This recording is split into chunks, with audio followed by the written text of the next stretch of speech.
bonjour à tous et toutes. Les connexions se font progressivement. On va, on va commencer pour pas perdre de temps sur ce goûter de réhab qui est aujourd'hui centré sur la question de la précarité et des interventions dans ce contexte-là. On merci beaucoup aux deux équipes qui ont accepté de venir parler de leurs pratiques et de leurs expériences.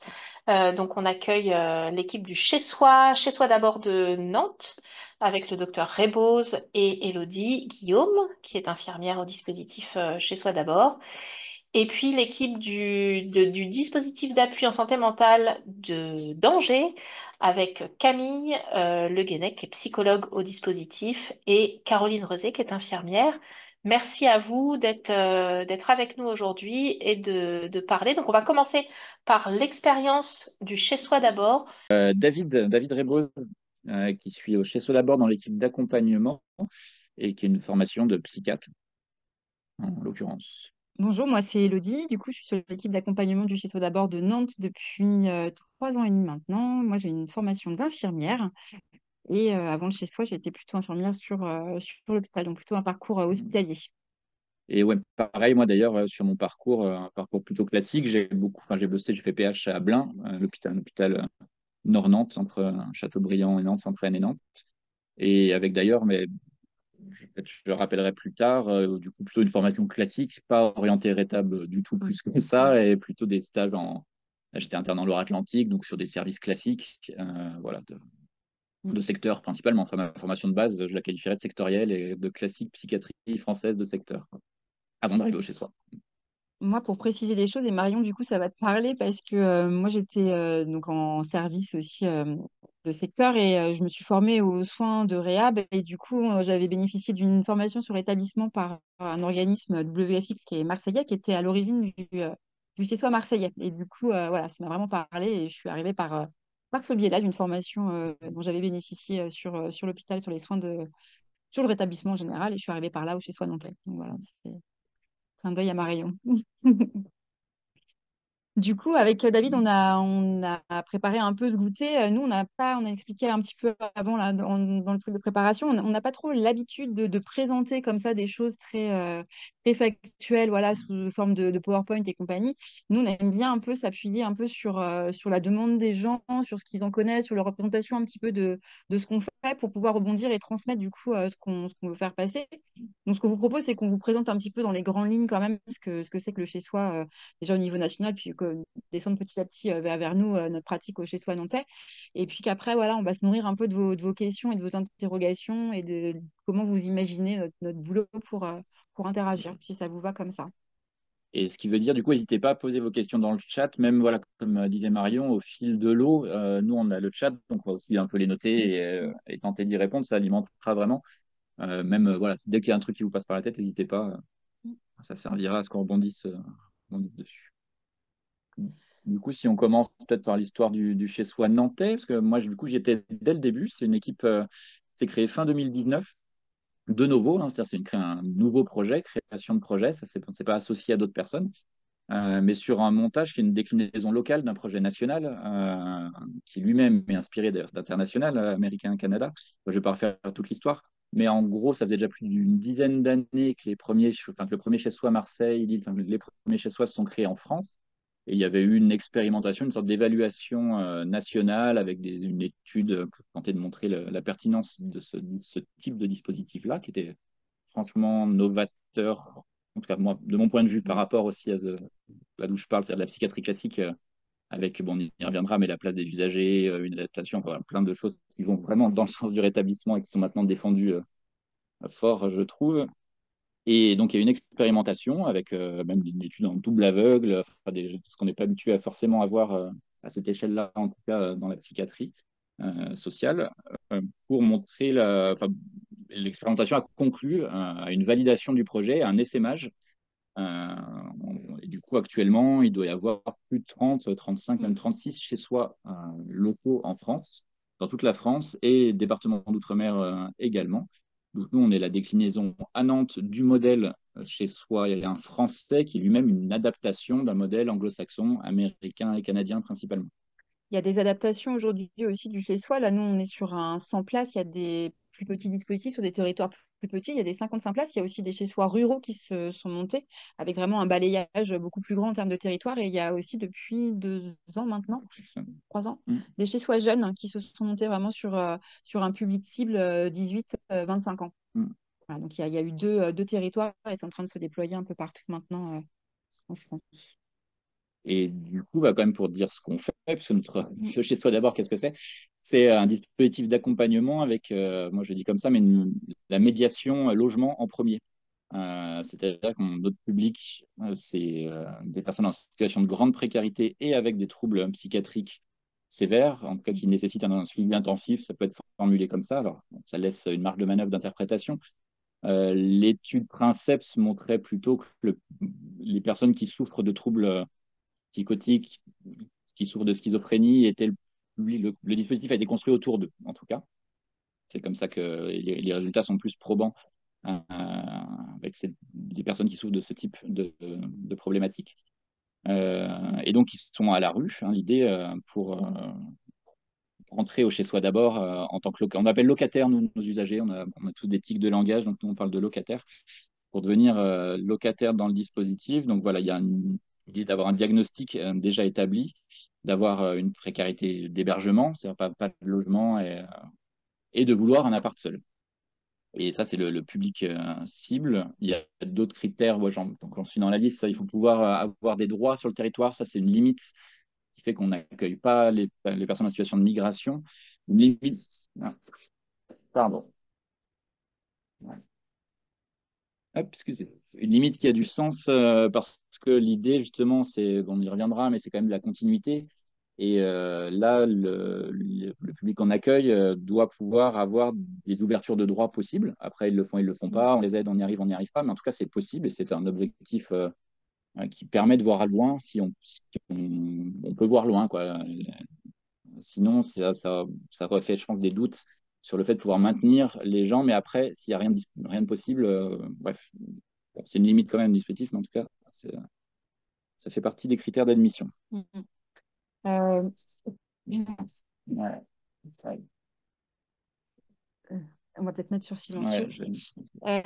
Juste pour aller sur un peu le chez soi nantais, une grosse équipe divisée en plusieurs pôles.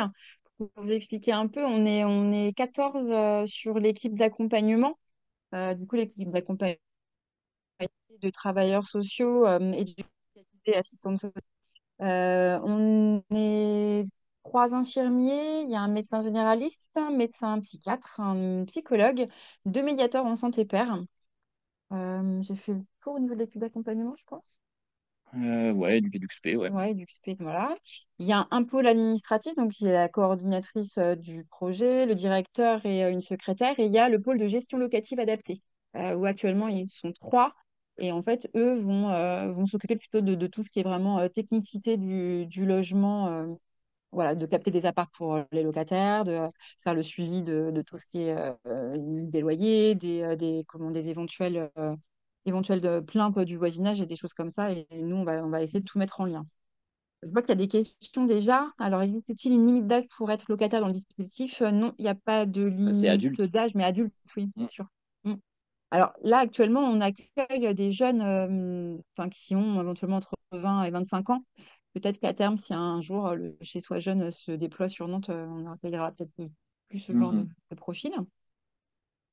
Est-ce que le dispositif est ouvert aux personnes d'autres départements? Oui, effectivement, c'est possible de monter un dossier même quand on est sur un autre département. Après, juste pour vous expliquer, du coup, au niveau de la commission d'admission, quand il y a un dossier qui est monté, il y a le SIAO qui est présent pour valider le critère d'errance, voilà, faire l'historique. Et il y a aussi les membres porteurs du chez-soi qui vont aussi statuer sur l'admissibilité de la personne ou pas, donc valider tout ce qui est diagnostic, critères d'errance, soit bien éligible à les ressources. Même pour les populations âgées, oui, il n'y a pas de critère de limite d'âge. Donc, après, voilà, c'est tout à fait possible d'envoyer un dossier. Le problème par rapport aux critères géographiques, il faut vouloir habiter Nantes Métropole. Parce que nous, on agit et on se déplace. Notre limite qu'on s'est fixée, enfin, celui qui nous est fixé, c'est Nantes Métropole. En pratique, il faut que ce soit, on s'est rendu compte, attends, les gens veulent ça, que ce soit accessible en transport en commun, qu'il y a un but donc, de la TAN qui passe pas trop loin, Nantes Aglo, en tout cas, qui passe pas loin. Et les gens souhaitent ça, ils veulent pas. Enfin, voilà. Et après, en population âgée, alors on n'a pas actuellement de personnes de plus de Si, 65 ans. Ah, pardon. si, si. Si, ouais. Ah oui, c'est vrai, tout à fait. Pardon. Sur la fourchette, un peu là, actuellement, sur le chez soi, je pense que la plus jeune a 22 ans et le plus âgé 70. Hmm. Qui est quand même jeune, comme ça fait une quarantaine Ouais, d'années. ouais. Mais on a fait des stats, donc il y a la moyenne d'âge, je crois que c'est à peu près 40-45 ans, avec 75% d'hommes. D'hommes, ouais. Mm, Ce qui rejoint la psychiatrie classique, hein, là, pour le mm. coup, en termes de troubles. En termes de troubles. Par rapport au chez soi jeune, actuellement, il y en a un sur Toulouse et un sur Lille, et se déploie pour l'instant des petites places sur des chez soi classiques où ils déploient en période d'essai 7 à 8 lits, enfin 7 à 8 8 accompagnements, et qu'après vont se décliner d'autres chez soi. Mais il y en a à Dijon, Bordeaux, il commence à y avoir des places jeunes. Hmm. Tout à fait. Peut-on trouver le dossier de demande d'admission? Est-ce qu'il faut faire une demande au SIAO? Non. Hmm. Le dossier d'admission, il faut passer par le secrétariat. Il y a un dossier d'admission à remplir en ligne. Donc, c'est Hmm. le secrétariat du chez soi. Le mieux, c'est d'appeler pour que soit on vous envoie le lien direct vers le site internet qui permet de déposer le dossier d'admission sur le. Ou alors même, ça peut être sous forme papier. Alors, pour le coup, il y a eu le développement d'un logiciel spécifique national des chez soi français, mais qui permet de directement rentrer les éléments du dossier petit à petit sur le site internet. On vous crée un compte, évidemment. Euh, voilà, on vous crée un compte et vous pouvez alimenter le dossier, valider, suivre sa validation. Enfin, c'est assez bien fait, globalement. Mais notre secrétaire vous expliquera ça. Enfin, il n'y a pas de souci pour ça. Il y a une autre question. Y a-t-il une durée dans la durée d'accompagnement? Eh bien non. Et c'est justement, on voulait vous en parler. Ça fait partie de nos outils rétablissement, justement. C'est qu'il n'y a pas il y a pas de durée d'accompagnement. Il n'y a pas de 6 mois renouvelable un an. C'est qu'on sera là autant que de besoin. Et qu'on a un principe, nous, chez soi, c'est la séparation de l'accompagnement de la gestion locative. Ça veut dire que même si une personne pour X ou Y raison, perd son appart par le trouble du voisinage, de la dette ou je ne sais quoi, ou qu'elle veut sortir de son appart, on continue l'accompagnement. Et de même que s'il y a une rupture d'accompagnement, ça ne veut pas dire qu'il va perdre l'appart. Enfin voilà, on va essayer de travailler un glissement de bail, des choses comme ça, mais voilà. Les deux choses sont séparées. L'idée, la grande idée autour de laquelle ça a été construit le dispositif, c'est d'éviter autant que se peut, autant que possible, les ruptures. C'est des publics qui sont déjà tellement ont subi ou ont vécu tellement de ruptures. L'idée, c'est nous pas en rajouter. Et c'est vrai que pour le coup, et moi, bon, je suis parti dans notre dispositif, et c'est pas moi qui l'ai construit. Hein, moi, je suis arrivé, c'était déjà construit. Le cadre était là. Il y a plein de choses qui sont prévues pour être assurantes là-dessus et limiter autant que possible les éléments de rupture qui seraient du fait de l'institution ou de l'établissement, voilà, de notre institution à nous. Donc ce critère de durée que j'avais jamais vu ailleurs, enfin sinon dans le secteur pour le coup, mais vraiment en psychiatrie. Donc là, on est vraiment dans le médico-social. Dans le médico-social, c'est très rare ce côté durée infinie et on dit aux gens, mais on peut vous accompagner autant que besoin. Il y a des chez soi, et ça fait plus de 10 ans qu'ils accompagnent des personnes qui sont extrêmement stabilisées en appartement, voilà, depuis plusieurs Mm, années, mais qui continuent de demander à être suivies. Alors le suivi peut être espacé, ça peut être mm. aménagé évidemment, mais c'est tout à fait possible. Alors, je vais essayer de répondre dans l'ordre. Alors, est-ce qu'il y a des possibilités d'accueil actuellement? Oui, il y a des commissions d'admission qui ont repris. On avait freiné un peu parce qu'on avait des difficultés de captation d'appartements sur le territoire nantais. C'est très tendu, la disponibilité des apparts. Et Parce du que coup, ce qu'on n'a pas dit, c'est qu'on chope des apparts de droit commun ou via des bailleurs, mais en tout cas des apparts normaux. Hein. C'est de l'habitat complètement mm, normalisé, en tout cas quelque chose comme ça. On n'a pas un foyer, voilà, donc c'est des apparts standards qui répondent donc aux lois du marché standard. Et sur Nantes, en ce moment, je pense partout aussi en France, c'est très compliqué. Et donc, on a un des gros freins et une des limites de nos dispositifs, c'est ça, c'est le choper des appartements que nous, on loue directement aux propriétaires ou aux bailleurs et qu'on sous-loue du coup aux locataires qui sont dans le dispositif. Et il faut les trouver dans des tarifs initialement raisonnables, c'est-à-dire on partait sur des règles d'endettement de 30% par rapport aux ressources éligibles. Hein. Voilà, même ils n'ont pas forcément ouvert leurs droits d'âge ou d'autres selon ce qu'ils veulent, mais en tout cas pas plus de 30%. Bah, en fait, la réalité fait que c'est pas possible en vrai. Donc d'ailleurs, on supplée quand le chez-soi prend sur ses budgets pour amortir, pour que les personnes ne s'endettent pas davantage, hein, en tout cas et un reste à vivre soit correct. Le but de enfin, ce truc d'endettement, là, ces 30% d'endettement, c'était quand même de glisser le bail. En fait, c'est Mm. la finalité quand même du projet. À un moment, c'est de pouvoir glisser le bail et qu'il se passe du chez soi. Mais voilà. Ça, on a mis du Mm, temps à accepter. Ça a été un passage difficile d'ailleurs de dire non, bah, ok, on prend des apparts qui mm, sont plus chers que ce que pourra supporter le locataire s'il veut se passer de nous. mm. Et ça, c'est pas rien. C'est vraiment une des limites hein, que tous les autres chez soi constatent aussi, qui est plutôt impensée globalement. C'est une des limites du dispositif. Bon, voilà, on a fait un peu le deuil de cette utopie-là. Bon, il faut qu'on travaille là-dessus pour. Mais bon, pardon. Alors là, je vois en quoi consiste l'accompagnement sanitaire. Ah. Ah. Hmm. Alors du coup, nous, donc on a une équipe vraiment plus rétro mix et qui travaillons avec un principe dit de multi-référence, ce qui fait on n'est pas référent d'un locataire, on ne travaille pas comme ça. Les locataires voient l'ensemble de l'équipe. Alors, on travaille toujours en binôme, donc on les voit une fois par semaine, c'est le deal. La seule contrainte contractualisée d'ailleurs par écrit lors de la signature du contrat d'accompagnement, c'est d'accepter de se voir une fois par semaine. Bon, après, évidemment, des fois c'est plus, des fois c'est moins, ça varie, mais en tout cas, il y a un engagement là-dessus. Mais ça peut être n'importe qui de l'équipe, Mm. selon les besoins. Voilà. Le principe du rétablissement, c'est de quoi, qu'est-ce que tu veux, qu'est-ce que tu souhaites, de quoi tu as besoin. Ah bah dans ce cas-là, c'est peut-être plus pertinent que la semaine prochaine, ce soit telle personne qui passe parce qu'elle a telle compétence, ou parce que tu t'entends mieux avec elle, ou parce que voilà. Donc l'accompagnement sanitaire, ben, pour moi, psychiatre classique, c'était très. Alors je suis venu chercher ça ici, hein, c'est pas un hasard si je suis là, mais très désarçonnant parce que je ne suis pas leur psychiatre, pas du tout, on ne substitue pas aux accompagnants classiques, quels qu'ils soient, ni sanitaires ni social. Les éducs font pas éduc-sp, les assistants sociaux ne se substituent pas aux assistants sociaux de secteur, le psychiatre ne se substitue pas au psychiatre quand il y a un psychiatre dans l'affaire. Donc en quoi ça consiste? C'est ben, bonne question. Bon, on fait du lien, On débouche des on toilettes, débouche on des toilettes, remplace des barilles de porte. c'est Ouais, ça. c'est vraiment ça en fait. Enfin voilà, c'est vraiment on va aller coller aux besoins de la personne au moment où on la rencontre. Mm. Nous, on se définit vraiment comme une boîte à outils en fait. Alors après, à eux de bricoler et peut-être se saisir parfois d'un outil spécifique. Enfin voilà, ça peut arriver que, par exemple, là, je pense jeudi, il y a une personne qui a demandé à voir David parce que médecin psychiatre et voilà et on y voit de l'intérêt et il va y aller. Mais En fait, on peut mm, choisir de se présenter. Au bout d'un moment, ils nous connaissent comme ça, hein, en fonction de notre expérience. Et moi, je me présente, bah, j'ai travaillé dans le secteur pendant X années, j'étais le réseau sur Nantes, j'ai la formation classique de pharmaco d'un médecin psychiatre et une expérience que j'ai prescrit pas mal de médicaments et je vois les effets secondaires. J'ai des connaissances là-dessus et des mm, expériences là-dessus. Donc, servez-vous de moi et de mes compétences, du réseau que je peux avoir. Voilà, ça peut servir. Des fois, ça arrondit les angles, des fois, ça permet d'aider à poser les questions à son psychiatre quand il y a quelqu'un à côté qui soutient.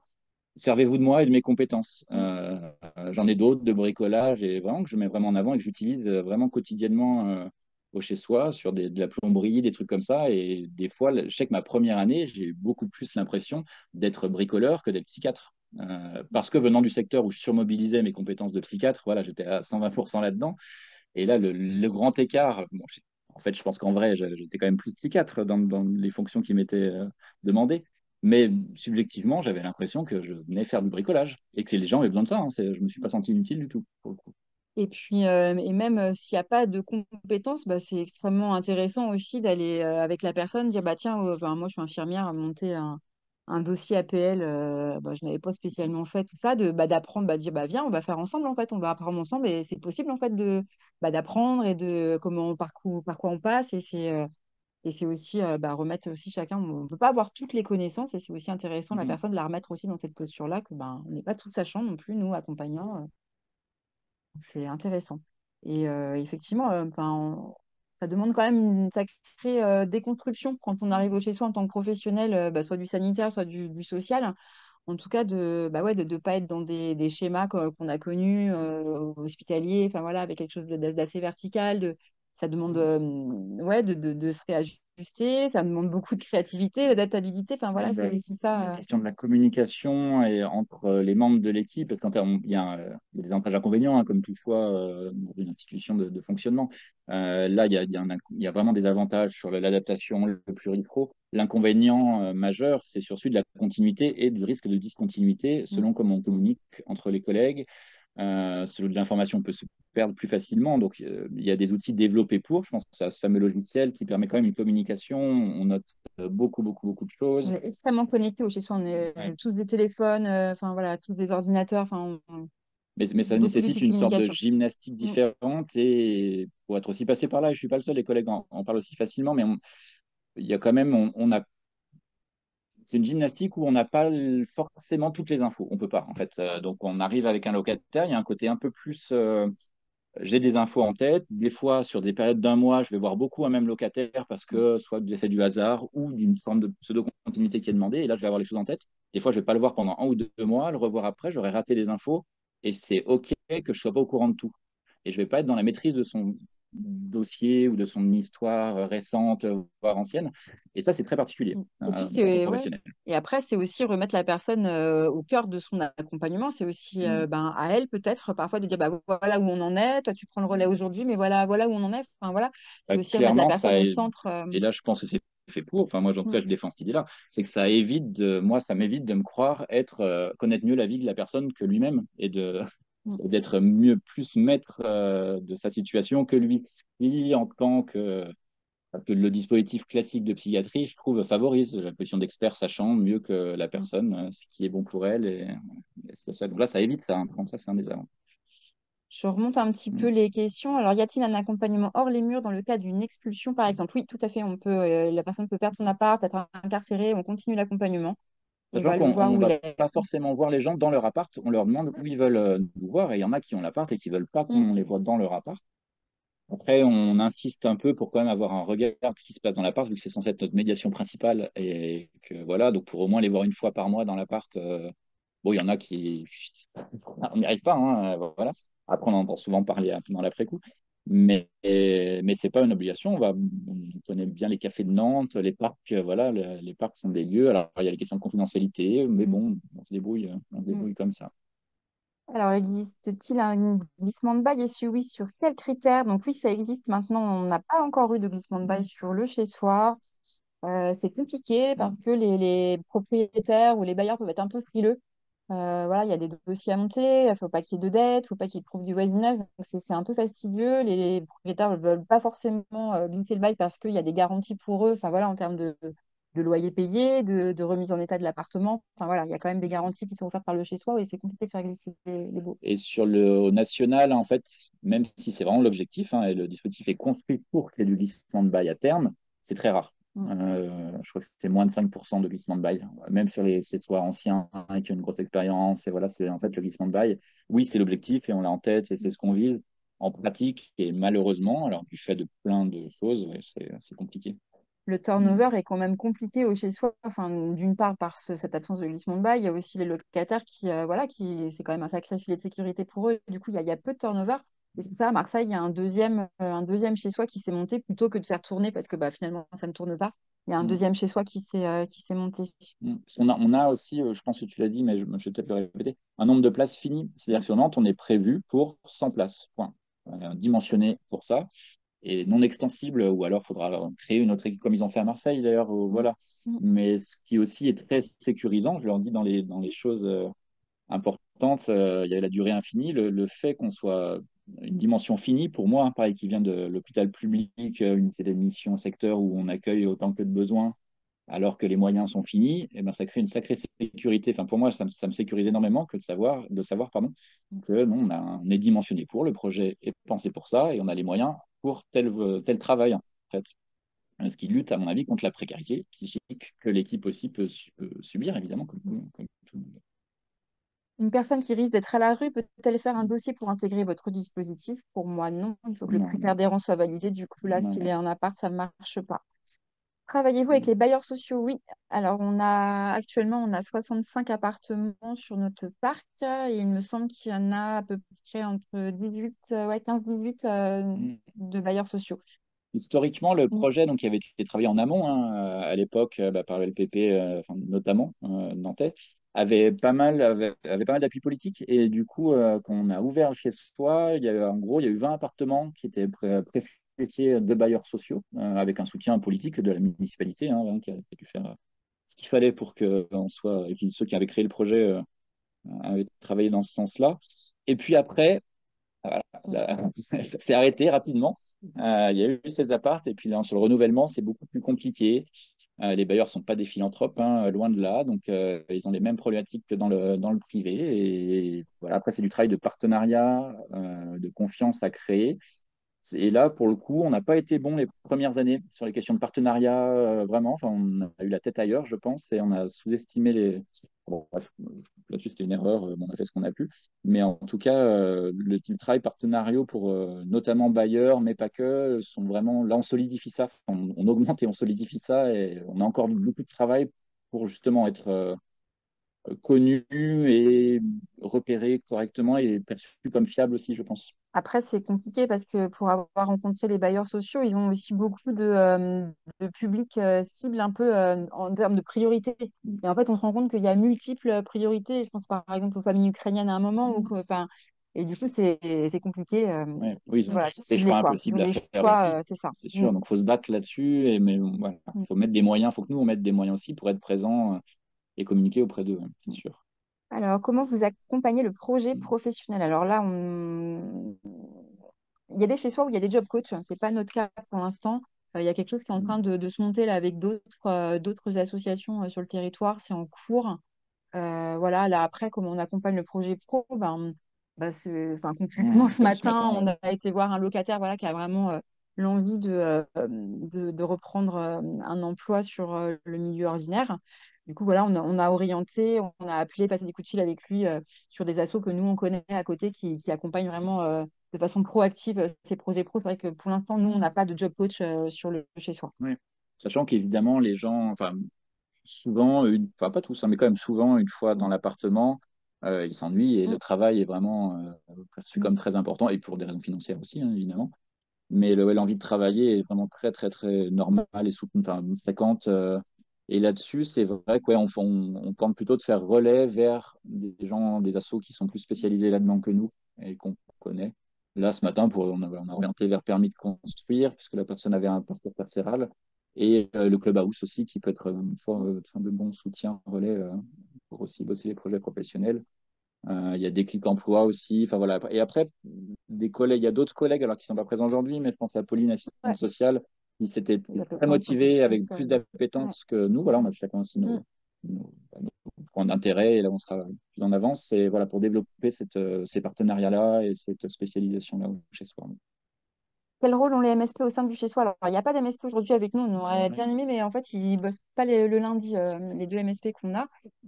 Leur rôle au sein de l'accompagnement, ils auraient été les mieux placés pour vous en parler, mais concrètement, c'est les mêmes que les nôtres, en fait, c'est d'intervenir au moment T auprès de la personne sur l'accompagnement sur ses besoins. Alors après, avec eux, leur spécificité en termes voilà, de rétablissement et d'expérience de vie, où ils vont vraiment parler de leur vécu aussi expérientiel et de, voilà. Après, moi, j'y ajouterais un rôle au sein de l'équipe, c'est-à-dire, c'est la première fois que je bosse avec des MSP, hein, qui font partie d'équipes, salariés comme moi, le même pouvoir décisionnel sur le papier que moi et que tous les autres. Voilà, parce qu'on travaille, oui, on l'a pas dit, peut-être sur le principe d'horizontalité, en tout cas on essaye, c'est-à-dire c'est dans nos fiches de poste, hein, on a été embauché en sachant ça. Il y a pas officiellement de chef. Alors, vous voyez, je dis bien officiellement parce que n'étant pas préformé à ça, et aucun de nous ne l'était, même si on s'est engagé pour ça, et sur nos fiches de poste, c'était écrit encore une fois, donc on est venu en connaissance de cause. Moi, c'était un des gros moteurs pour venir au chez soi d'abord, cette expérience-là d'horizontalité. Les travers reprennent aussi, et ceux qui parlent plus et plus fort, enfin voilà, même si on essaye de travailler pour que les prises de décision soient le plus collectif possible, c'est pas évident. Vous Et entendez beaucoup David, là, par par exemple, exemple, les médecins. c'est ça. Ben non, mais c'est vrai. De fait, il y a quand même des biais comme ça contre lesquels on essaie de lutter. Et les MSP, je trouve, ont vraiment une place très particulière là-dessus. À savoir, moi j'ai l'impression, c'est très subjectif, mais qu'il y a une forme ils aident à la prise en compte des difficultés finalement. Et alors c'est sans, non, je pense que c'est pas stigmatisant ce que je dis là, que c'est dommage qu'elle soit. Je pense Mm. à Christelle que vous connaissez, certains d'entre vous connaissent peut-être, et qui en parlerait. Bah, ce serait cool de pouvoir discuter de ça avec elle. Mais je trouve qu'elle a une place où elle ramène de la douceur et de la voilà dans nos échanges aussi. Des fois quand on s'emporte, mais voilà, on commence à parler vite, à échanger un peu en mode décision. C'est voilà, on va aller plus doucement, on peut besoin de prendre l'air aussi, tout le monde peut penser aussi aux gens qui voilà. Et cette fonction-là est hyper importante, je trouvais bienfaisante dans l'équipe, même si, et une des limites, c'est nos travers et nos besoins, c'est pas des vrais besoins, mais en tout cas euh, nos angoisses de performance, quoi. Donc, je trouve qu'il des fois, on a envie on croit avoir besoin d'être performant, et du coup, il faut décider vite, faut machin. pas de temps à perdre, mais pas du tout, en fait. Enfin, on sait bien que c'est des bêtises. Et je trouve qu'elles ont ce rôle aussi. Elles incarnent peut-être de l'attention. Et puis moi, je trouve Attention. qu'elle porte fort aussi l'espoir en fait pour les personnes qu'on accompagne aussi, où nous, des fois, on peut un peu des fois se décourager, se dire oh là là, mais là c'est compliqué et on va pas y arriver, de dire bah non, regardez-moi, enfin voilà, moi quand je suis arrivée chez soi, j'étais là et voilà où je suis aujourd'hui. Enfin, je trouve qu'elles incarnent vraiment, vraiment ça, Ouais, l'espoir. ouais. Il y a plein de questions, Ouais, j'avance c'est parce que cool, du coup, je merci. vois, ouais, c'est super. Combien est-ce que vous accompagnez de personnes actuellement? Il y a 87 personnes accompagnées sur le chez soi, donc on peut monter jusqu'à 100. Comment le dispositif est financé? C'est un cofinancement ministère de la Santé, ministère Logement, moite-moite quasi, sur un financement quasi direct ministériel national, qui après évidemment passe par les instances régionales.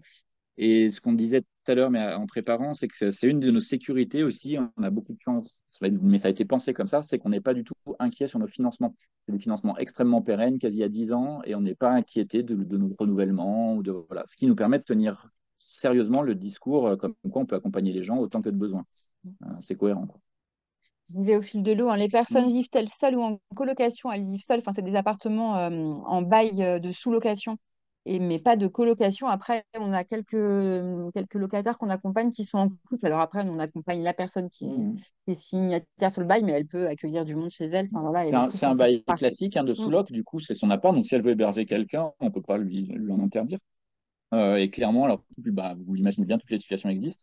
De la colocation vraiment qui fonctionne bien et le locataire enfin, voilà, a besoin, je pense qu'il y a Mm. plusieurs, on voit que ça marche bien quand ils ont un colocataire et à deux, ça se tient beaucoup mieux. Mm. À du squattage, à de la fausse sous-loc, mais qui porte pas son nom, mais quand même du dépannage.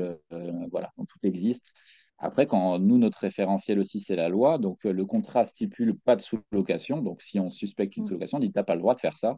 Ils disent non, non, bien sûr, je sais que je n'ai pas le droit, c'est mon cousin, ce n'est pas moi. Bref, mais on rappelle la loi, quoi. Le dispositif s'inscrit-il dans le dispositif d'appartement de coordination thérapeutique? On est des ACT, mais je crois que c'est plus en termes de financement, en fait. Mais enfin, on n'a pas Je crois vraiment que, la alors, mission. moi, ce que j'ai Mm, compris, c'est qu'on est un ACT mm. statutairement, hein, mais que c'était vraiment pour des questions justement administratives statutaires. C'est-à-dire on est sous le label ACT, mais on ne ressemble pas à un ACT en fait en pratique. L'un des objectifs de ce dispositif est-il d'évaluer les capacités d'autonomie de la personne, la capacité à vivre seule? Bah, pour moi, c'est pas un objectif. Maintenant, de fait, on va être amené à un moment à évaluer ça, mais pour moi, c'est pas l'objectif du Ouais. dispositif, hein. Bah non, parce qu'on n'est pas dans une Mm, évaluation, on est mm. dans le bah ok, allons-y. Et on y est, quoi. Enfin, on y va. T'as ton appart, on t'accompagne de quoi tu as besoin. Donc, on va pas. Alors, euh, dans 90% des cas, on va pas être dans l'évaluation et on se veut pas dans une position d'évaluation, Mm. surtout pas. Même on en veut, on y va, on fait. Voilà, on n'évalue pas, quoi. Et vraiment, dans nos principes, on part aussi du principe de la page blanche, c'est-à-dire qu'on Mm. ne veut pas savoir. Enfin, c'est vrai que des fois, on est sollicité par des partenaires qui veulent faire des synthèses, nous transmettre un maximum d'informations sur la personne pour préparer son accompagnement. Mais en fait, nous, non, on veut pas savoir tout ça. En fait, on dit à la personne, bah non, on redémarre de zéro avec toi, on écrit une nouvelle page. Après, à toi d'écrire sur ce que tu veux sur cette page. Mais en tout cas, voilà. Ce qui a ses Ouais. limites, voilà, comme tout Oui, choix, oui, ça a oui. avantage Mm. inconvénient, mais ouais, c'est vrai que c'est quand même En tout cas, il a intéressant. cette Il y a des capacité, en tout intérêts. cas, à Mm. réécrire quelque chose. Après, là où on peut quand même être un peu dans l'évaluation, mais bon, on est pas encore satisfait de ça, c'est quand il y a des répétitions Mm. alors je dis échecs, c'est pas terrible, mais en tout cas d'expériences qui n'aboutissent pas ou qui aboutissent systématiquement à des troubles du voisinage ou des mises en danger extrêmement importantes qui font que le maintien dans l'appartement n'est pas possible.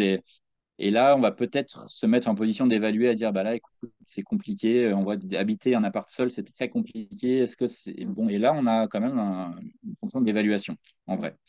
C'est pas la majorité du tout, du tout, du tout, du tout, hein. C'est une minorité, mais qu'on a beaucoup en tête, parce que notre cerveau se souvient beaucoup Mm. mieux de ce qui marche pas que de ce qui marche pas comme on veut, en tout cas, que de ce qui marche bien. De même que ici, on part enfin, pour les propositions d'appartement qu'on va faire aux personnes, on va vraiment s'appuyer sur les recueils de souhaits de la personne. Où est-ce que tu veux habiter? Dans quel quartier? Quel étage? Quel type d'appartement? Et du coup, quand on va lui proposer des appartements, on va lui proposer minimum deux pour qu'il ait le choix de son appartement. Mais voilà, on se rend compte aussi que quand il y a répétition d'expériences négatives, qu'il a perdu quatre cinq appartements, peut-être que des fois, on va se permettre de lui dire, bah, tu sais, peut-être que le prochain appartement, tu n'auras pas le choix parce que nous, on a évalué que bah, le centre-ville, pour toi, en fait, c'est compliqué. Tu n'arrêtes pas d'être squatté. On pense que peut-être quelque chose un peu plus éloigné de la ville. peut-être que tu serais un peu moins vulnérable. Voilà, on va se permettre aussi d'orienter comme ça. Mm. Mais en tout cas, sur les premières expériences, on va se dire, bah, OK, on y va, allons-y, on y croit avec toi et Mm. qu'est-ce qu'on met en place et on va y aller comme ça. Enfin, on essaye en tout cas On de essaie, faire. ouais. Ouais. Pourriez-vous nous préciser les motifs de refus d'admission? Alors déjà, il y a une commission d'admission donc qui reçoit les dossiers une fois complétés et qui statue, dont l'équipe d'accompagnement dont nous faisons partie ne participons pas pardon, Commission. à cette commission d'admission. Néanmoins, les refus classiques dont je les vends, c'est il n'y a pas de diagnostic de posé. Donc il faut un diagnostic psychiatrique posé, pas forcément par un médecin psychiatre, ça peut être un médecin généraliste. En général, quand il y a une hospitalisation, il y a un diagnostic qui est en général, vu les profils des personnes qu'on accueille, il y a souvent déjà eu des hospices avant, mais ce n'est pas non plus une condition, évidemment. Et la question de l'errance aussi, hein, les personnes qui sont en situation d'être logées, voilà, normalement, ça passe pas. Et le critère aussi qui peut faire, c'est si c'est des personnes en situation irrégulière sur le territoire, là, ça passera pas. Au-delà de ça, s'il y a dans le dossier d'admission, la personne doit, enfin, si elle le souhaite, mais c'est encouragé à écrire un peu. Donc, il faut qu'elle ait la volonté d'avoir un appartement. Si elle répond aux critères, normalement, c'est dans l'ordre, à mon avis, d'arrivée du dossier que c'est pris. Hein, mais encore une fois, je ne suis pas en commission d'admission. Donc, Alors, on nous a dit qu'il nous restait à peu près 5 minutes d'intervention. Du coup, on va essayer de répondre aux questions qui sont arrivées.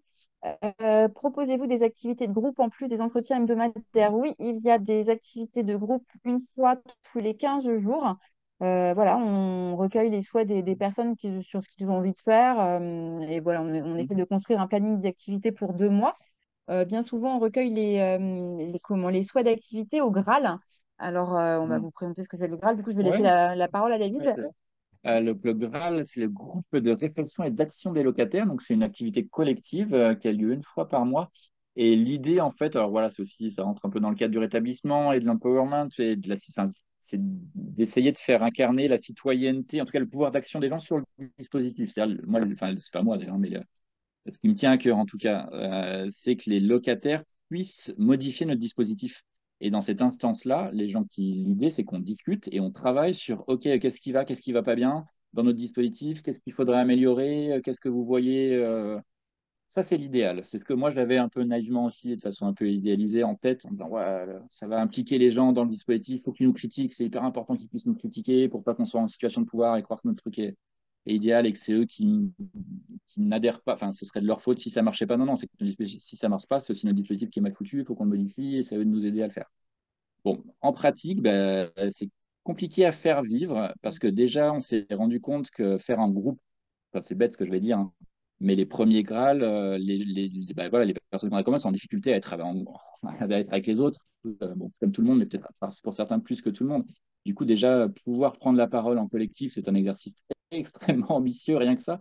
Et donc, on est parti d'ailleurs sur la création d'activités co en mode plus détente, foot, ciné, enfin voilà, peu importe, pour déjà apprendre à être en groupe, tout bêtement, à supporter l'autre, à avoir une souplesse, voilà. Mais c'est évident, on était très bête de ne pas avoir pensé à ça avant, mais ce qui prend du temps à créer voilà, des dynamiques collectives, de confiance aussi, finalement, et dans le groupe et avec nous. Et bref, là, on est quand même donc 4 ans après. En général, au Graal, il y a 5, 6 locataires, un peu toujours les mêmes. Donc, ce n'est pas très satisfaisant en termes de représentativité et donc, faut qu'on essaye de bosser là-dessus pour voir comment faire pour. Bon, après, c'est aussi ça, c'est un besoin et une envie qui émanent de nous aussi peut-être et que c'est pas les besoins primordiaux, enfin en tout cas à ce moment-là du dispositif et des locataires, c'est pas dans leurs besoins à eux. Donc, ça interroge aussi. C'est vrai que ce dispositif qui veut du rétablissement, et en France, ça a été mis en œuvre pas par des usagers, ce qui est un peu paradoxal quand même. Hein. Aux États-Unis, c'est des collectifs d'usagers qui ont créé le Ce soit d'abord. En France, non. Donc il y a aussi peut-être ça participe peut-être à ça, hein, que voilà, on le fait peut-être un peu à l'envers. Alors, sur quel diagnostic les personnes peuvent-elles entrer sur le dispositif? On a quand même beaucoup de personnes atteintes de psychose. Voilà. Après, il y a, lors du remplissage du dossier d'admission, il y a une échelle qui évalue un peu Les l'impact un besoins, il y a peu la et les besoins de la MCRS. personne, donc des besoins forts d'accompagnement en tout cas. Donc, on est plus sur l'ordre de la psychose. Mm. Ouais, les diagnostics pour lequel ouais, le dispositif a été construit, c'est plutôt voilà, schizophrénie, mais après, les Mm. diagnostics, ça change en psychiatrie, donc c'est pas une fiabilité absolue. Sur les troubles bipolaires aussi, évidemment, mais les retours après quelques années montrent que ça marche un peu moins bien, qu'il y a plus de troubles du voisinage, que, en tout cas, après, l'efficacité. Bon, voir comment on mesure ça, hein. Et puis après, il y a des personnes. Et polytoxicomanie aussi, c'est pas le diagnostic principe, mais il y a beaucoup de comorbidités polytoxicomanie hein, en pratique. Donc, Je réponds pour mm, sur le déploiement du chez-soi sur d'autres villes. Ça, je ne sais pas. ouais. Ça, faut se renseigner auprès des ARS, s'il y a des appels à projets, tout ça, mais ça, je ne saurais pas Mm. vous dire. Alors, les locataires ont-ils un suivi CMP? Pas tout le monde. C'est pas une obligation. C'est comme c'est pas un critère, en tout cas, Mm. d'accompagnement du chez-soi que les personnes soient suivies et traitées, de même qu'il n'y a pas de critère d'abstinence non plus. Mm. On part sur de la réduction des risques et des dommages, mais pas sur de l'abstinence. Enfin, les personnes peuvent Et être bien sûr, on consommateurs. s'autorise quand on perçoit et qu'on connaît qu'on est suffisamment confiant dans la relation, qu'il y a un lien un peu établi, à, à dire, voilà, je dis, voilà, je pense que ce serait intéressant que tu Mm. ailles au CMP, voilà, on peut t'y accompagner, ou quand il y a des ratés de rendez-vous dont on est au courant, voilà, on en parle aussi, enfin voilà, on met les pieds dedans Et cet quand on peut. après-midi, par exemple, on a des collègues, Ouais. il y a un locataire qu'on accompagne qui va pas bien du tout avec un risque de passage à l'acte suicidaire et voilà, il va probablement y avoir une hospitalisation sous contrainte, hein. Mm, Voilà, on peut aller quand même mm, jusque-là quand même, hein. mm. Ça reste exceptionnel. Et ça reste exceptionnel. Et on ne sait pas ce qu'on a essayé avant a échoué aussi quand on a proposé d'accompagner vers les urgences, des choses comme ça. Enfin, voilà, mais tout fort, du coup, voilà, on n'a pas d'autre choix que celui-ci. Mm. Alors, quels outils techniques utilisez-vous pour faire émerger les projets, besoins et souhaits de la personne? Bonne Bonne question. question. On a des outils. Ouais. En fait, on a un peu la boîte à outils classique Retab, hein, je pense, qu'on nous a mis à disposition, auquel on était un peu formés. Alors, peut-être on n'est pas assez bon sur la formation régulière pour Mm. se remettre, sachant que justement, comme je l'ai dit tout à l'heure, les membres de l'équipe d'accompagnement, on est un peu classique dans nos formations et on n'est pas, il n'y a personne qui a une formation Retab d'emblée, de base. Enfin, bref, on s'est formé un peu au fil de l'eau et du coup, on a de mauvaises habitudes. Et voilà, c'est comme ça. Après, donc, on a les outils, le plan de crise, le document, enfin, le plan de Projet de rétablissement, rétal. le projet de Mm. rétab, plan de crise conjoint. Ça, le plan de crise conjoint, moi, c'est celui vraiment Mm. que j'aime le mieux, je trouve, enfin, qui nous aide concrètement beaucoup. On a du mal à utiliser les outils, en fait, on a du mal. C'est une question nationale aussi, hein, parce enfin, l'ancienne coordinatrice nationale avait voulu en faire un thème. Pourquoi est-ce qu'on utilise aussi peu les outils formalisés, déjà étraînés, déjà validés? Et donc, c'est pas que nous à Nantes, mais alors je sais pas à quoi c'est dû, si c'est notre culture justement un peu classique de défiance face à des outils formatés et qui peuvent apparaître comme non suffisamment personnalisés, si c'est notre l'impression que ça va mettre une barrière dans la relation plutôt que, alors que quand en pratique, on se rend compte qu'en fait non, ça fait médiation et puis au pire, ça sert à rien. Enfin, ça sert à rien. Au pire, on aura passé du temps et puis on s'en servira pas tout de suite et voilà, mais ça n'a jamais fait de mal, quoi. Bref, mais enfin, c'est pas. Ouais, après, j'ai l'impression aussi que parfois, on utilise beaucoup d'énergie aussi pour des situations un peu feu. Et on en a beaucoup chez soi sur Alors, il y a peu de locataires qui sont concernés, mais donc ça prend beaucoup de place et d'énergie et que du coup, en termes de créativité, d'adaptabilité, je trouve qu'on travaille beaucoup de choses sur ces situations-là et que du coup, peut-être que des fois, on a moins l'énergie aussi pour ces choses-là qui sont un peu plus positives pourtant, mais que bon, c'est un truc à développer en tout cas. Et je pense qu'on en a tous envie. Maintenant, il faut les faire vivre. Et les outils, alors autres, mais j'ai l'air informels, sont dans la construction institutionnelle, comme on disait, la Mm. multiréférence, le fait qu'on n'est pas précaire, nous, on ne se sent pas en situation de précarité sur nos durées, sur nos moyens financiers. On a une souplesse, une organisation qui fait qu'on est souple sur notre agenda. Donc, s'il y a des urgences, ça ne nous désorganise pas, nous, que de devoir remodeler la journée au jour près, quoi. Enfin, et ça, c'est une forme des outils du quotidien, qui ne sont pas des outils formels. C'est vrai que outil, c'est un protocole, une grille, mais il n'y a pas que ça. Un type d'outil, c'est le rien sur nous sans nous. On évite autant que possible de parler des locataires sans eux, et notamment avec les autres institutions. Alors, pareil, il y a avantages, inconvénients, hein, c'est pas l'idéal, hein, ce truc-là, mais quand même, moi, je trouve qu'il y a bien des avantages finalement. Donc, c'est tout un ensemble ouais, de façons de faire de notre équipe aussi qui font partie. Ça, c'est des outils. Alors juste quand même, je me permets de compléter quand même par rapport aux souhaits et aux souhaits de la personne, faire émerger les projets, les besoins, les souhaits. Il y a quand même la phase un peu d'emménagement. où il y a où le chez soi met une enveloppe de 1 000 euros pour la personne, pour qu'elle puisse, comment dire, équiper son appartement. Et là, vraiment, on va vraiment aller sur ces propositions à elle, de quoi toi tu as besoin pour te sentir bien chez toi. Alors nous, on a quand même des minimums requis. Il faut un lit, de quoi se Mm. faire à manger et puis Mais de quoi avec se une laver. souplesse quand même, parce que je me dis un locataire qui Mais voulait pas de oui, lit, bah ouais, voilà, ok, ok, tu hein. veux un matelas gonflable, bon bah Mm. d'accord, ok. Mais Ouais. par contre, qu'est-ce qui est important pour toi? Alors, on va avoir plein de gens où ça va être d'avoir une console de jeu avant d'avoir, je sais pas moi, une machine à laver ou une crêpière, j'en sais rien. Enfin, en tout cas, voilà, on a, Alors, bon, on la a, crêpière, c'est ouais, normal. oui, c'est vrai, c'est normal. Mais du coup, voilà, on va vraiment aller sur ça, c'est le truc de base déjà de ça. Après, voilà, euh, on va détricoter. Mm. Il y a une question pour moi. Élodie, est-ce que ton expérience en co-animation en ETP a été facilitant pour toi pour être dans une pratique orientée rétablissement? Bah oui, carrément. Bah carrément, surtout que c'est Yvan Todd qui pose cette question. Bon, bref, je sais pas. C'est bien Mais ça. ouais, c'est bien ça. Bah, d'autant plus que tu vois, ne serait-ce que par les MSP, enfin voilà, je pense qu'on était l'un des premiers programmes de TP à intégrer des pères aidants sur. Enfin voilà, ça m'a beaucoup, beaucoup apporté dans les capacités de la personne, tu vois, à faire émerger aussi des compétences, à renforcer. Ouais, ouais, si, si, carrément. Beaucoup. On a peut-être l'idée ici de développer ça un peu avec justement Christelle, là, notre MSP, là, de peut-être développer un peu d'éducation thérapeutique ici, parce qu'il y aurait vraiment multiples matières et ce serait chouette, mais c'est comment le faire vivre aussi ici. On a dépassé l'heure. Il y a une dernière question Ah, de Marie. est-ce que le changement de posture soignante vers une posture rétablissement, qu'est-ce qui a changé? Ouais. Bah là, je réponds pas, on va répondre Mm, chacun à notre mm. tour, je pense. Bah, je commence. Vas-y, docteur. Ouais, d'accord. Bah, après, bah, évidemment, ça s'inscrit aussi dans mon parcours professionnel, mais individuel. C'est-à-dire, moi, j'ai quitté l'hôpital public, je me suis mis en disposition, en disponibilité, parce que il y avait des choses qui se trouvaient compliquées dans la posture de médecin psychiatre un peu classique, voilà, CMP, unité d'admission. Euh, donc, je suis venu chercher, j'avais besoin de chercher, enfin, de trouver autre chose, et je suis venu chercher autre chose ici. En pratique, vraiment, vraiment pour être en mode concret, je suis beaucoup plus détendu.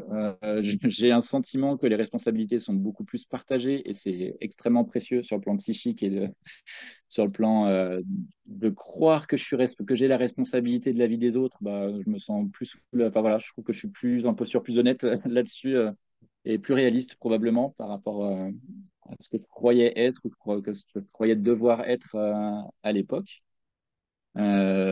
Après, tout n'est pas simple et les questions de prise de décision collective, notamment, et quand je dis collective, c'est aussi avec les personnes qu'on accompagne. Voilà, ça reste bon, c'est une de société fondamentale. Hein, comment on tient compte de l'autre à plusieurs et comment on fait ensemble. Voilà, évidemment, c'est pas toujours simple. Moi, comment je peux expliquer ça? Bah, déjà, quand je suis partie de l'hôpital, déjà, j'avais quand même ce pied un peu sur les soins de réhab avec le TP, la remédiation cognitive, où déjà, j'avais quand même cette pratique un peu rétable quand même. Et forcément, ça change un peu en termes de posture. Maintenant, au chez soi, avec aussi tout ce qui est de l'ordre de l'aller vers, de nos grands principes d'accompagnement aussi, enfin, voilà, je trouve si on remet vraiment les gens au cœur de leur processus de rétablissement et on part du principe que eux, ils savent ce qui est bon pour eux et pas nous, en fait. Et ça, je trouve que ça change beaucoup. Maintenant, ça m'empêche pas de dire à la personne, bah, écoute, ok, tu veux arrêter ton traitement, ok, c'est ok, maintenant, voilà. Moi, ce que je peux te dire, c'est que quand je te vois avec ou sans traitement, voilà ce que je peux constater. Maintenant, ça t'appartient. Euh, et puis, des fois, on peut être hyper surpris, en fait. Enfin, je pense à une locataire où vraiment on l'a accompagnée, elle était dans une structure, voilà, enfin, accompagnée par un CHRS. Et vraiment, on s'est dit, mais putain, elle est trop dépendante, ça va foirer. Et en fait, mais on est tous scotchés en fait de ses capacités. Et c'est aussi de redescendre un peu, voilà, de dire, ben, en fait, on ne peut pas soupçonner des ressources de la personne avant qu'elle ait fait l'expérience d'eux. Et ça, je trouve que ça change sacrément des pratiques comme ça, rétables, bah, voilà, de se laisser surprendre, de se laisser aller, de faire confiance finalement à la personne. Alors après, peut-être que ça va foirer 3 fois, 4 fois, et puis la cinquième fois, on ne sait pas pourquoi, mais ça marchera. Mais en tout cas, d'avoir cette Il y a de se laisser un surprendre. caractère d'imprévisibilité qu'on admet, qu'il faut admettre qu'en fait, d'être moins dans la maîtrise et la croyance qu'on sait ce qui va advenir et Mm. qu'on Mm. comprend vraiment ce qui va se passer, qu'on peut lire l'avenir. Et ça, ouais, c'est un gros changement. On va devoir laisser la main. Merci beaucoup. C'était super que vous posiez toutes ces questions. J'espère que Très votre clair, quand même. intervention a été claire et que ça a été pertinent. Merci beaucoup. Il reste encore voilà, une ou deux petites questions. On pourra revenir dessus effectivement à la suite de la de la deuxième intervention. Moi, je suis Amélie Godard, je suis assistante sociale sur le CREAPS et du coup, je voulais rebondir sur ce que vous disiez et puis ça fera aussi un petit lien avec l'équipe d'après sur le fait, effectivement, il y avait des questions sur comment on évalue les capacités habitées avant et effectivement, le chez soi d'abord, c'est un peu comme aussi le job coaching, c'est qu'on part on part pas, on fait pas une évaluation qui précède, mais on part du principe que la personne, voilà, elle va avoir son logement ou elle va avoir un emploi. Et c'est ça qui va être facteur de rétablissement. Et c'est vrai que c'est une logique qui est assez différente. C'est qu'on ne lui demande pas d'être stabilisé, d'être établi, d'être abstinent. On va lui proposer voilà, le logement comme levier de rétablissement. Et c'est vraiment une dynamique qui est très intéressante.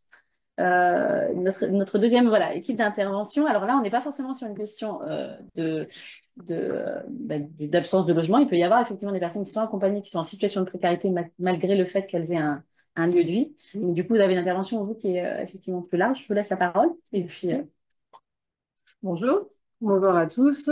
On va commencer par se présenter l'une et l'autre. Et puis, de la même manière que l'équipe précédente, n'hésitez pas à poser vos questions au fur et à mesure de façon à ce que ça puisse être interactif le plus possible. Donc, moi, je m'appelle Camille Le Guenec, je suis psychologue au Sésame, qui est le centre de santé mentale Angevin, et je travaille dans l'équipe du DIASM. Le DIASM, c'est un dispositif d'appui en santé mentale. Et donc, nous sommes d'une ENPP, une équipe mobile psychiatrie et précarité. Et je m'appelle Caroline Rosé et je suis infirmière sur la même équipe. On a un petit peu, enfin, trois axes de présentation. Le premier pour resituer un petit peu le contexte historique de la création des EMPP. Ensuite, dans un second temps, on viendra poser localement à Angers comment est-ce que notre équipe fonctionne. Et puis ensuite, on dépliera des questions un petit peu en lien avec la clinique de la précarité. Mais l'idée, c'est pas d'attendre qu'on ait fini ces trois points, c'est vraiment de pouvoir, encore une fois, poser vos questions à mesure qu'elles vous viennent, de façon à ce qu'on puisse insérer des éléments de réponse au fur et à mesure de vos questions. Donc, juste pour resituer du coup un point historique, les EMPP, ça reste des équipes relativement récentes par rapport à l'histoire de la psychiatrie. C'est la circulaire d'État de 2005 qui permet aux EPSM d'être dotés d'enveloppes qui créent ces équipes.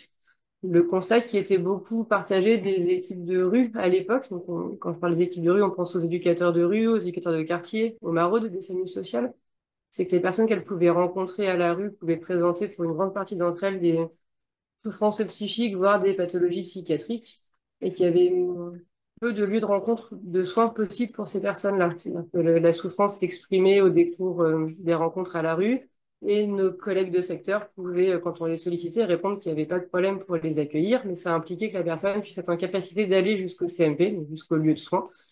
Et du coup, ça laissait les collègues du champ social un peu dans l'embarras d'être les dépositaires de la souffrance de l'autre avec un mouvement impossible vers un lieu de soins pour proposer quelque chose en termes d'accueil. Ce qui fait qu'en 2005, cette circulaire, elle demande aux établissements de créer des équipes qui sortent un petit peu de ces murs de façon à pouvoir aller au-devant de cette population et au-devant des équipes de première ligne qui pouvaient être à son contact. Donc à Angers, il y avait déjà de l'existant. Il y avait un collègue infirmier qui était détaché auprès du SAMU social pour marauder auprès d'eux. Il y avait un médiateur santé qui était accueilli au CCS, donc le Centre communal d'action sociale. Et il y avait des temps de consultation avancée de psychologues auprès alors à l'époque, c'était les circonscriptions d'action sociale. Aujourd'hui, nous on appelle ça les MDS, les maisons départementales des solidarités. Et également auprès d'un public jeune avec la mission locale Angine. Donc, l'idée de l'hôpital à ce moment-là, c'était plutôt que de créer l'équipe qui sortirait uniquement de l'hôpital, d'aller chercher un petit peu l'existant, de le mutualiser et de le renforcer avec des temps supplémentaires. Donc, la création de l'équipe, c'est 2007. Et aujourd'hui, en 2024. Alors, du coup, on est trois dans l'équipe, on est trois infirmières et cinq psychos, dont certaines à un temps partiel. Après, on a aussi une hiérarchie cadre et une secrétaire. C'est un coportage donc, du Sésame et de l'association mutualiste Vive. Dans notre fonctionnement, le principe, c'est de faire du aller vers. Donc, on est positionné, on a fait, enfin, sur Angers, le choix a été fait d'un positionnement dans les structures sociales. Donc, on a des permanences dans les structures sociales, donc que ce soit en MDS, CCAS, en CHRS, pour être au plus près du public en situation de précarité et pour aussi avoir un lien privilégié avec les travailleurs sociaux pour pouvoir échanger sur les situations. Euh, Dans nos missions aussi, on intervient toujours avec les maraudes du SAMU social et sur différents lieux d'accueil de jour de personnes à la rue. Il y a vraiment deux actions qui sont celles des EMPP. Il y a à la fois la rencontre avec le public, mais aussi l'accueil et le soutien des équipes de première ligne. Donc, quand Caroline parle de ces permanences, en fait, l'idée, c'était, il y a des équipes qui sont hospitalières, qui du coup démarrent leur journée à l'hôpital et vont quitter leur bureau en fonction des sollicitations du champ social. À Angers, il y avait quand même un fort témoignage des collègues qui étaient sur ces postes avancés avant la création de l'EMPP, qui parlaient de cet intérêt de la proximité du quotidien avec les équipes sociales, que la psychiatrie a encore un réel travail à faire en termes de déstigmatisation de ce que l'on est, de ce que l'on peut proposer en termes de rencontres avec les personnes qu'on accompagne. Et que si l'équipe devenait uniquement hospitalière, il y avait un risque à perdre cette acculturation avec le champ social. Donc vraiment, dans notre travail au quotidien, on est accueilli par les intervenants de première ligne.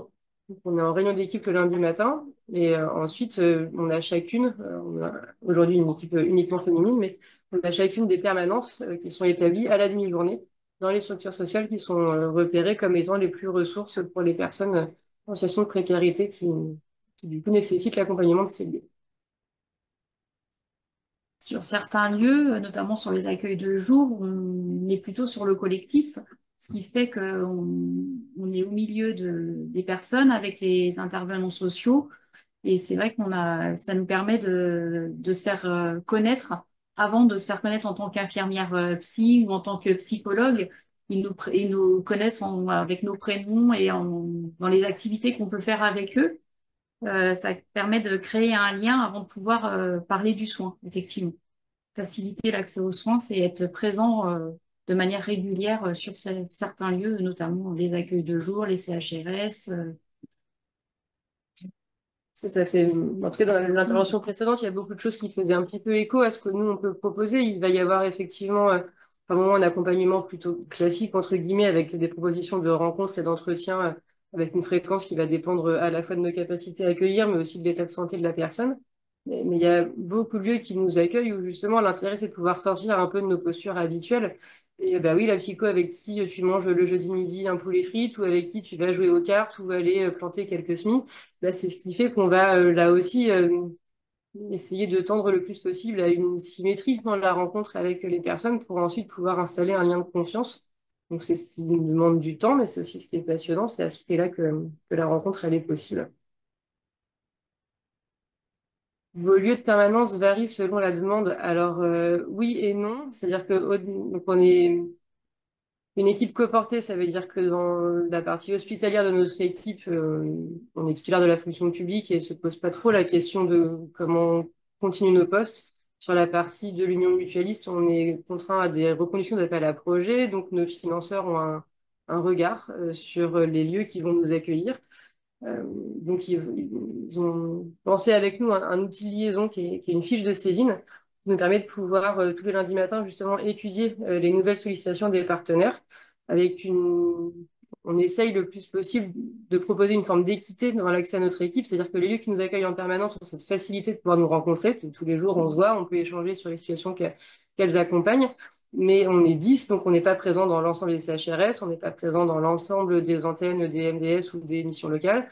Il y a des nouveaux partenaires qui n'existaient pas en 2007, qui existent aujourd'hui. Et nous, on ne peut pas s'ajuster à mesure des créations des lieux sociaux. Donc l'idée de cet outil, c'est qu'il est tous les ans réactualisé, représenté à l'ensemble des partenaires. Donc un partenaire qui n'a pas de permanence du diasme peut renseigner cette fiche quand il pense à une situation. Il nous l'envoie par mail et du coup, on l'étudie le lundi matin en réunion d'équipe pour pouvoir réfléchir ensemble à la proposition qui nous est faite. Est-ce qu'effectivement, ça répond bien aux missions de notre équipe ou est-ce qu'on pense à un autre partenaire auquel cas on va aider à la mise en lien entre celui qui nous sollicite et le partenaire auquel on pense pour répondre au mieux à la situation.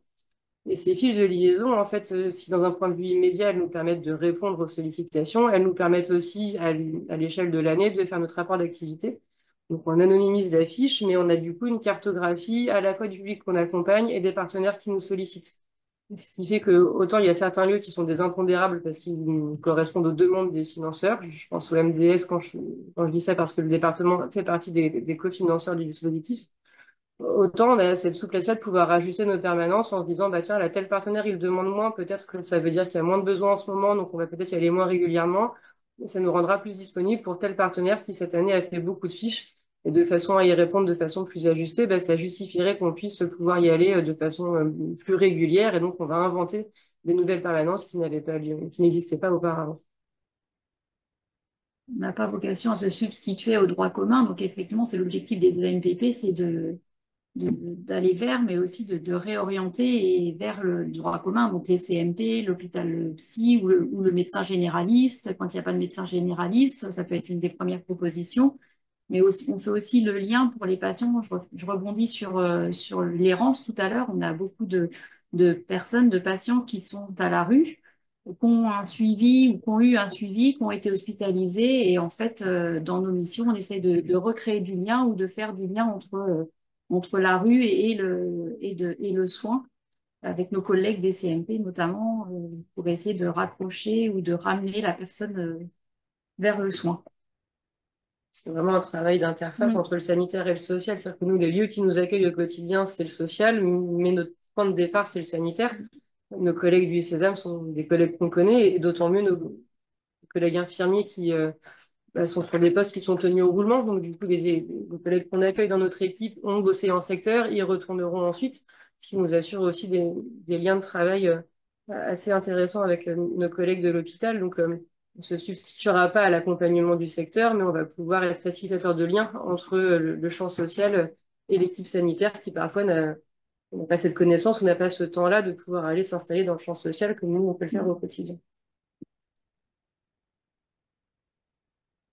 Quand on parlait tout à l'heure d'avoir quelques notions un peu en termes de clinique de précarité, je ne sais pas si c'est des choses qui vous parlent, mais pour illustrer un peu plus théoriquement ce que peut dire Caroline sur on ne se substitue pas au secteur, c'est Jean Furtos, qui est un psychiatre maintenant à la retraite, mais qui a longtemps travaillé à Lyon et qui a fait partie notamment de ces personnes qui ont participé à la fondation des EMPP. Il distingue ce qu'on appelle la bonne et la mauvaise précarité. L'être humain a besoin de l'autre pour vivre, donc en ce sens-là, pardon, on est tous précaires. Si je vais pas bien, je fais confiance en mon médecin pour pouvoir diagnostiquer ce qui m'arrive, me proposer une solution d'aide. Et c'est parce que j'ai confiance en moi pour lui demander, en lui pour me proposer une réponse et en l'avenir pour aller mieux que je vais pouvoir mobiliser ce réseau d'entraide autour de moi. Ça, c'est ce qu'on appelle les bons précaires. Nous, les personnes qu'on rencontre sont en situation de mauvaise précarité, elles ont perdu cette confiance en elles, en l'autre, en l'avenir, et du coup, elles sont plus en capacité d'adresser une demande à l'autre. Et c'est ce qui fait que c'est le tiers, souvent le travailleur social, qui va s'inquiéter de l'état de santé et qui va être à l'initiative de nos sollicitations. La personne, elle est rarement peu en demande de pouvoir nous rencontrer, ce qui du coup amène une distinction avec la précarité économique. On peut être pauvre, on peut avoir peu, mais ne pas être précaire. Et donc, du coup, les lieux qui nous accueillent, on ne sera pas les seuls garants du soin ou les seuls rencontrables, entre guillemets, du côté du soin pour les personnes qui sont accompagnées par ces lieux. Moi, j'arrive sur plusieurs lieux de domiciliation. Si la personne, elle vient dire à ce travailleur social, ah, je vais pas bien, j'aimerais pouvoir parler avec une psycho parce que là, vraiment, ce qui se passe, c'est compliqué. Et ben, je suis dans le bureau d'à côté, mais ce sera pas moi. C'est une personne qui est en capacité de faire une demande, qui est à l'aise dans son lien avec l'autre pour pouvoir aller lui faire appel. Et ben, on va proposer à la référente sociale de la mettre directement en lien avec le bon CMP et on le rencontrera pas. Nous, on va vraiment aller à la rencontre de celui pour lequel ça va pas, mais ça va tellement pas qu'on peut plus rien en dire. Et du coup, c'est le travailleur social qui s'inquiète, qui, à force de faire exister ses inquiétudes, va nous inviter dans le bureau. Et c'est là que la rencontre va pouvoir commencer. Et pour continuer sur le même sujet, c'est pas parce qu'on accueille sur un lieu, c'est pareil, c'est dans la continuité de l'accompagnement. Si par exemple, là tu parles de lieu de domiciliation, si la personne est exclue du lieu de domiciliation ou si elle a plus besoin d'aller à la MDS, et ben nous, le fait d'avoir différents lieux de consultation, on peut poursuivre l'accompagnement. On n'est pas soumis au lieu de permanence ni à l'accompagnement social. Ça, c'est quelque chose qui est vraiment un prérequis qui nous semblait indispensable. On n'est pas salarié des lieux qui nous accueillent. Du coup, on est aussi garant de la temporalité du soin. Ça veut dire que si on a toujours besoin de se rencontrer, effectivement, comme disait Caroline, la rencontre, elle est toujours possible ailleurs. Mais ça veut aussi dans l'autre sens que si quelqu'un ne souhaite pas nous rencontrer, suite à cette première rencontre-là, ça va pas menacer l'accompagnement social. C'était quelque chose qu'on avait beaucoup entendu au départ en CHRS. Bah, je viens voir parce que c'est obligatoire. Bah non, en fait, moi je suis présente ici, je viens juste me présenter à vous pour que vous sachiez à côté de qui vous mangez le midi. Après, si vous voulez pas qu'on se revoie, c'est pas grave, ça ne menacera pas votre place en CHRS, ça n'arrêtera pas l'accompagnement social. Donc c'est vraiment une façon de montrer qu'on le soin et le social, c'est un peu nos deux jambes, c'est deux appuis dont on a besoin. Nous, on a cette hypothèse que bah, il faut être à peu près à l'aise sur ses deux jambes pour avoir un appui solide et rester en mouvement. C'est ce qui fait qu'on reste vivant. Mais si le soin, c'est pas possible maintenant, bah, c'est pas grave. En tout cas, nous, on vous a fait une offre. On va essayer d'être le plus possible permanent dans l'offre qu'on va vous faire. Et puis après, c'est vous qui nous ferez signe quand ce sera possible de la saisir, soit avec nous, soit avec d'autres. Enfin, il y a aussi ce constat que vous n'avez pas demandé à ce que ce soit Caroline qui soit présente dans tel lieu, Camille qui soit présente dans tel autre. Vous pouvez nous dire que bah oui, ça pourrait être aidant, mais pas avec nous. Il n'y a pas de problème. Nous, notre boulot, c'est de trouver avec vous le bon lieu, le bon endroit, la bonne personne pour pouvoir répondre à ce qui vous traverse en ce moment. Une autre question, est-ce que vous avez des partenaires privilégiés avec qui vous travaillez le plus souvent dans les soins? Alors, dans les soins, oui, il y a alors, déjà l'équipe. Souvent, quand on se présente, on fait exister, puisque si l'idée de départ, c'est qu'ils sont un peu mauvais précaires et que la relation d'aide, elle est difficile, nous, on n'hésite pas à faire exister qu'on a besoin de l'autre pour aller bien. Donc, on parle de nos collègues en disant qu'ils sont pas là dans le bureau, mais ils sont des tiers secourables si un jour ça peut leur être bénéfique ou nous aider, nous. On pourra organiser une rencontre avec, alors moi, je suis psychologue, donc je peux proposer soit mes collègues psychos qui bossent dans d'autres lieux qui seraient davantage ressources pour la personne, soit mes collègues infirmières, soit notre collègue psychiatre. C'est toujours des choses qu'on peut faire exister. Et après, en fonction du parcours de vie de la personne, ben, il y a peut-être déjà un médecin traitant ou au contraire un lien à retisser parce que il y va plus ou parce qu'il sait pas comment le trouver. Il peut y avoir nos collègues de secteur. Il y a quand même l'idée de pouvoir tendre le plus possible quand c'est nécessaire à pouvoir aller rencontrer la psychiatrie de droit commun. Il peut y avoir du soin Ouais. addicto. Ouais, à la rue, il y a l'équipe mobile Santé Précarité de l'association Montjoie aussi, avec qui on travaille. Il y a l'infirmière, il y a une infirmière sur un lieu d'accueil de jour, une infirmière au niveau du CCAS, on travaille beaucoup avec elle. Offrez-vous une aide aux équipes des CHRS comme analyse de pratique ou autre? Alors, on ne fait pas de l'ADP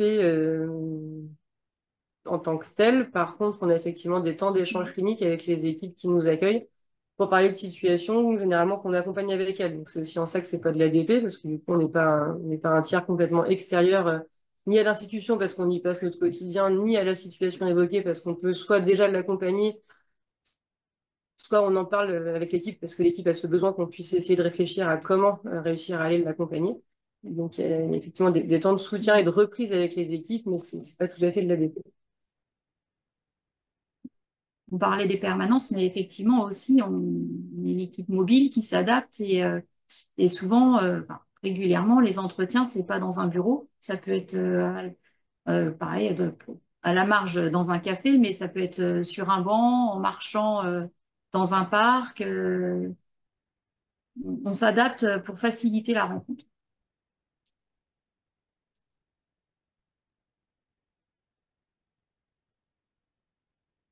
Par rapport aux durées d'accompagnement, qui était une question qui était proposée tout à l'heure, nous, du coup, c'est vrai que là-dessus, là, la circulaire, elle évolue un petit peu. Au départ, les EMPP, quand elles ont été pensées, il y avait ces objectifs de pouvoir alors, enfin, accueillir, évaluer, orienter. Ce qu'on se disait tout à l'heure de cette question de la précarité du lien, du fait que bah, faire confiance, ça va pas de soi, que de réussir à rencontrer l'autre, ça demande du temps. Aujourd'hui, la DGOS, elle refond la circulaire et donc elle permet de vraiment faire exister cette notion de durée avec. Donc, on va vers oui, mais dans un principe de continuité. Donc, il y a des personnes qu'on va voir que quelques fois, très ponctuellement, et puis il y en a d'autres pour lesquelles le lien va se tisser de façon un petit peu plus longue, et c'est ce qui fait que ça prend soin. Encore une question. Avez-vous connaissance de pères aidants dans des équipes EMPP? Alors, à ma connaissance, non. Les équipes, le socle un petit peu commun qu'on retrouve dans l'ensemble des AMPP, c'est le trio infirmier, psycho, psychiatre. Après, en fonction des territoires et de ce qui pouvait exister avant ou des besoins qui ont été repérés, bah, ça s'étoffe. On sait que dans l'équipe de Nantes, il y a du temps d'assistante sociale, dans l'équipe du Mans aussi. Saint-Nazaire. Saint-Nazaire, ils ont du temps d'éducateurs spécialisés parce qu'ils sont en lien avec des collègues de pédos. Euh, donc finalement, ça s'ajuste un petit peu en fonction des territoires, mais des pères aidants, je n'ai Moi, pas. on n'a pas connaissance. Après, c'est pas, ça existe peut-être, mais en tout cas, moi, j'en ai pas connaissance. Il y a une dynamique régionale qui est assez chouette en Pays de Loire. Enfin, on se rencontre 2 fois par an avec les 7 équipes de la région. Donc, on peut vous dire qu'en Pays de Loire, il n'y en a pas. Après, à l'échelle nationale, je ne sais pas. Êtes-vous des relais entre les personnes accompagnées et le personnel soignant? Quel type de rencontre favorise l'accompagnement? Les rencontres, c'est vraiment individualisé. Et des fois, c'est juste, je prends l'exemple de MDS, c'est juste l'assistante sociale qui commence à évoquer peut-être un accompagnement, un suivi, parce elle est inquiète par rapport à la présentation de la personne. Et puis, elle dit, bah, il y a Caroline dans le bureau d'à côté, c'est une infirmière qui travaille, qui est là pour le moral. Alors, ils évitent de dire en général psychiatrie d'emblée, ça fait toujours peur, hein. Donc, je peux juste vous présenter, elle est juste à côté, ça n'engage à rien. Des fois, c'est de mettre un visage qui favorise et qui facilite une rencontre. Et la rencontre, ça peut être en tripartite. C'est même régulier, en fait, que ce soit avec le travailleur social qui nous oriente la personne. Une première rencontre, ça facilite le lien, la présentation. Après, en fonction des lieux, ça peut être bah, sur les accueils de jour, personnes à la rue, effectivement, c'est sur le collectif où on commence à échanger avec la personne et puis on se présente, on dit bah, moi je suis infirmière, je suis là pour parler du moral, surtout quand c'est des migrants, donc on essaye d'utiliser des mots simples. Et dans ces cas-là, il peut y avoir une accroche. Euh, On va jamais rencontrer une personne qui est pas d'accord, mais majoritairement, les gens veulent pas nous voir. Donc, c'est là qu'il y a toujours un petit jeu. On pousse à être créatif à chaque fois, mais la, la personne n'est pas en capacité de faire une demande pour elle, mais au bout d'un moment, elle va finir par accepter de prendre soin des inquiétudes du travailleur social. Donc, soit elle lâche en disant, bah, ok, d'accord, elle peut être là la prochaine fois. Donc, ça, c'est ce qui fait qu'on va pouvoir être invité dans le bureau. Soit vraiment il y a de la résistance et du coup, comme nos permanences, elles sont bien identifiées par nos partenaires qui nous accueillent, bah, ça va être un petit peu la stratégie de se dire, bah, je vais te proposer le prochain rendez-vous avec moi un jour où tu es là, l'air de rien à 10 heures, traîne dans le couloir. On va pas leur sauter dessus, mais effectivement, ça fait moins peur une fois que tu as mis un visage, une voix, que bon, elle a pas l'air si inaccessible ou si méchante, l'infirmière ou la psycho, qu'elle parle. Il y a quand même beaucoup d'idées reçues sur le fait qu'un psychologue ne parle pas. Et ben, voilà, ça aide. Enfin, c'est des choses qu'on essaie d'inventer un petit peu. On se dit bonjour. Et puis souvent, au moment où on se dit bonjour, il se passe pas grand-chose. Mais du coup, c'est un levier pour le collègue social qui dira la fois d'après, on l'a croisé l'autre fois dans le couloir. Enfin, ça s'est pas trop mal passé. Est-ce que vous seriez OK pour que la prochaine fois, on puisse l'inviter 5 minutes? Donc voilà, on essaie de proposer des biais comme ça pour faciliter le fait qu'à un moment donné, on puisse au moins se dire bonjour. Et une fois que ça, c'est possible, bah, c'est ce qui permet de déplier la suite. C'est-à-dire qu'en notre présence, on va inviter le partenaire social à parler de lui, parce que comme de toute façon, la personne, elle n'était pas d'accord pour nous rencontrer, on va surtout pas la piéger en lui posant des questions à elle, et de pouvoir entendre le travailleur social évoquer ce qui l'inquiète, bah, ça bouscule un peu finalement. Enfin, on se retrouve là non plus, on parle pas d'eux sans eux. Donc en fait, le travailleur social vient parler de ce qui l'inquiète à côté de lui. Et puis c'est moi qui le reçois. Et donc après, on l'interroge là-dessus. On dit, bah, vous entendez ce qui l'inquiète? Est-ce que vous comprenez pourquoi il est inquiet? Est-ce que peut-être vous avez déjà mis en place des choses qui pourraient le rassurer et auquel cas il n'y a pas besoin de se revoir. Et en fait, c'est souvent autour de ça que l'alliance, elle se tisse. Et bah oui, il a raison d'être inquiet. Et ben il y a déjà ça qui existe, mais c'est un peu bancal. Donc bah, c'est là qu'on va pouvoir faire lien avec nos collègues et personnels soignants pour répondre au début de votre question. Ou alors, bah ouais, il a raison d'être inquiet, mais il y a rien de possible ou d'existant aujourd'hui. Donc, dans ces cas-là, on va pouvoir proposer de se revoir depuis le lieu social, qui est un lieu un peu ressource. Et cette fois-ci, si c'est déjà possible, sans le travailleur social. Sinon, s'il y a encore besoin de la tripartite, on va le faire non autant de fois que ça va être nécessaire. Et puis parfois, bah oui, il a raison d'être inquiet, mais c'est pas le moment. Bah ok, c'est pas grave. En tout cas, sachez que l'offre, elle est là et qu'elle reste ouverte. Et vous savez comment nous faire signe si à un moment donné, c'est quelque chose de possible pour vous.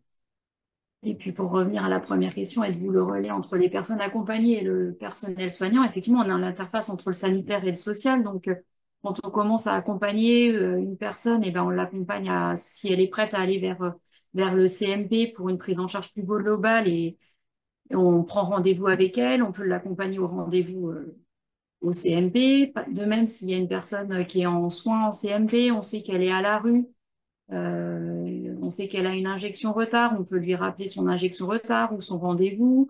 Une personne qui sort d'hospitalisation sur une place hébergement 115, ben, les services d'hospitalisation, ils appellent les collègues qui sont plutôt sur la veille sociale pour qu'il y ait une petite vigilance et une petite veille sociale, et veille sanitaire à la rue et à l'extérieur pour essayer voilà, de maintenir du lien et du soin.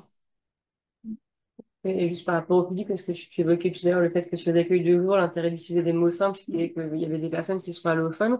Mm. Donc, on accompagne un public majeur. Il y a une petite nuance 16-18, parce que le lieu de permanence, il y a entre autres la mission locale qui elle accompagne un public 16-25 ans. Donc, il y a une réflexion autour du public entre 16 et 18 ans, mais sinon, dans les textes, les EMPP sont pour un public majeur. Et la question du statut n'est finalement pas une question pour nous, que les droits soient ouverts ou non, on peut se rencontrer. Euh, la question des droits, nous, on va davantage s'y confronter quand on est aux prises avec la question de la prescription médicale, parce que du coup, notre collègue psychiatre, elle nous accompagne dans l'ensemble des lieux qui nous accueillent pour pouvoir justement venir rencontrer les personnes avec nous. Quand il y a besoin, elle initie et renouvelle le traitement. C'est facile pour une personne dont les droits sont ouverts parce qu'elle va aller avec son ordonnance à la pharmacie en ville et avoir accès au traitement qui est prescrit. C'est plus compliqué, en tout cas à Angers, parce que nous n'avons pas de passe psy. Et on est prise avec cette question de la délivrance du traitement, parce que quelqu'un qui est hospitalisé, il a accès à la pharmacie de l'hôpital. Quelqu'un qui est vu en ambulatoire à Angers, s'il a une prescription d'un psychiatre de l'hôpital, si ses droits sont pas ouverts, il peut pas récupérer ses médocs. Donc voilà, ça reste quelque chose qui est très ouvert et assez vif pour nous. Mais voilà, en tout cas, c'est pas un frein à l'accueil, mais ça peut être un petit peu empêchant pour vous proposer des soins les plus ajustés possibles. Et on travaille beaucoup avec de l'interprétariat, parce que du coup, une partie de notre public est récemment arrivé sur le territoire, ou en tout cas empêché dans l'apprentissage de la langue française. Donc on a accès à cette ressource-là pour pouvoir s'entendre le mieux possible.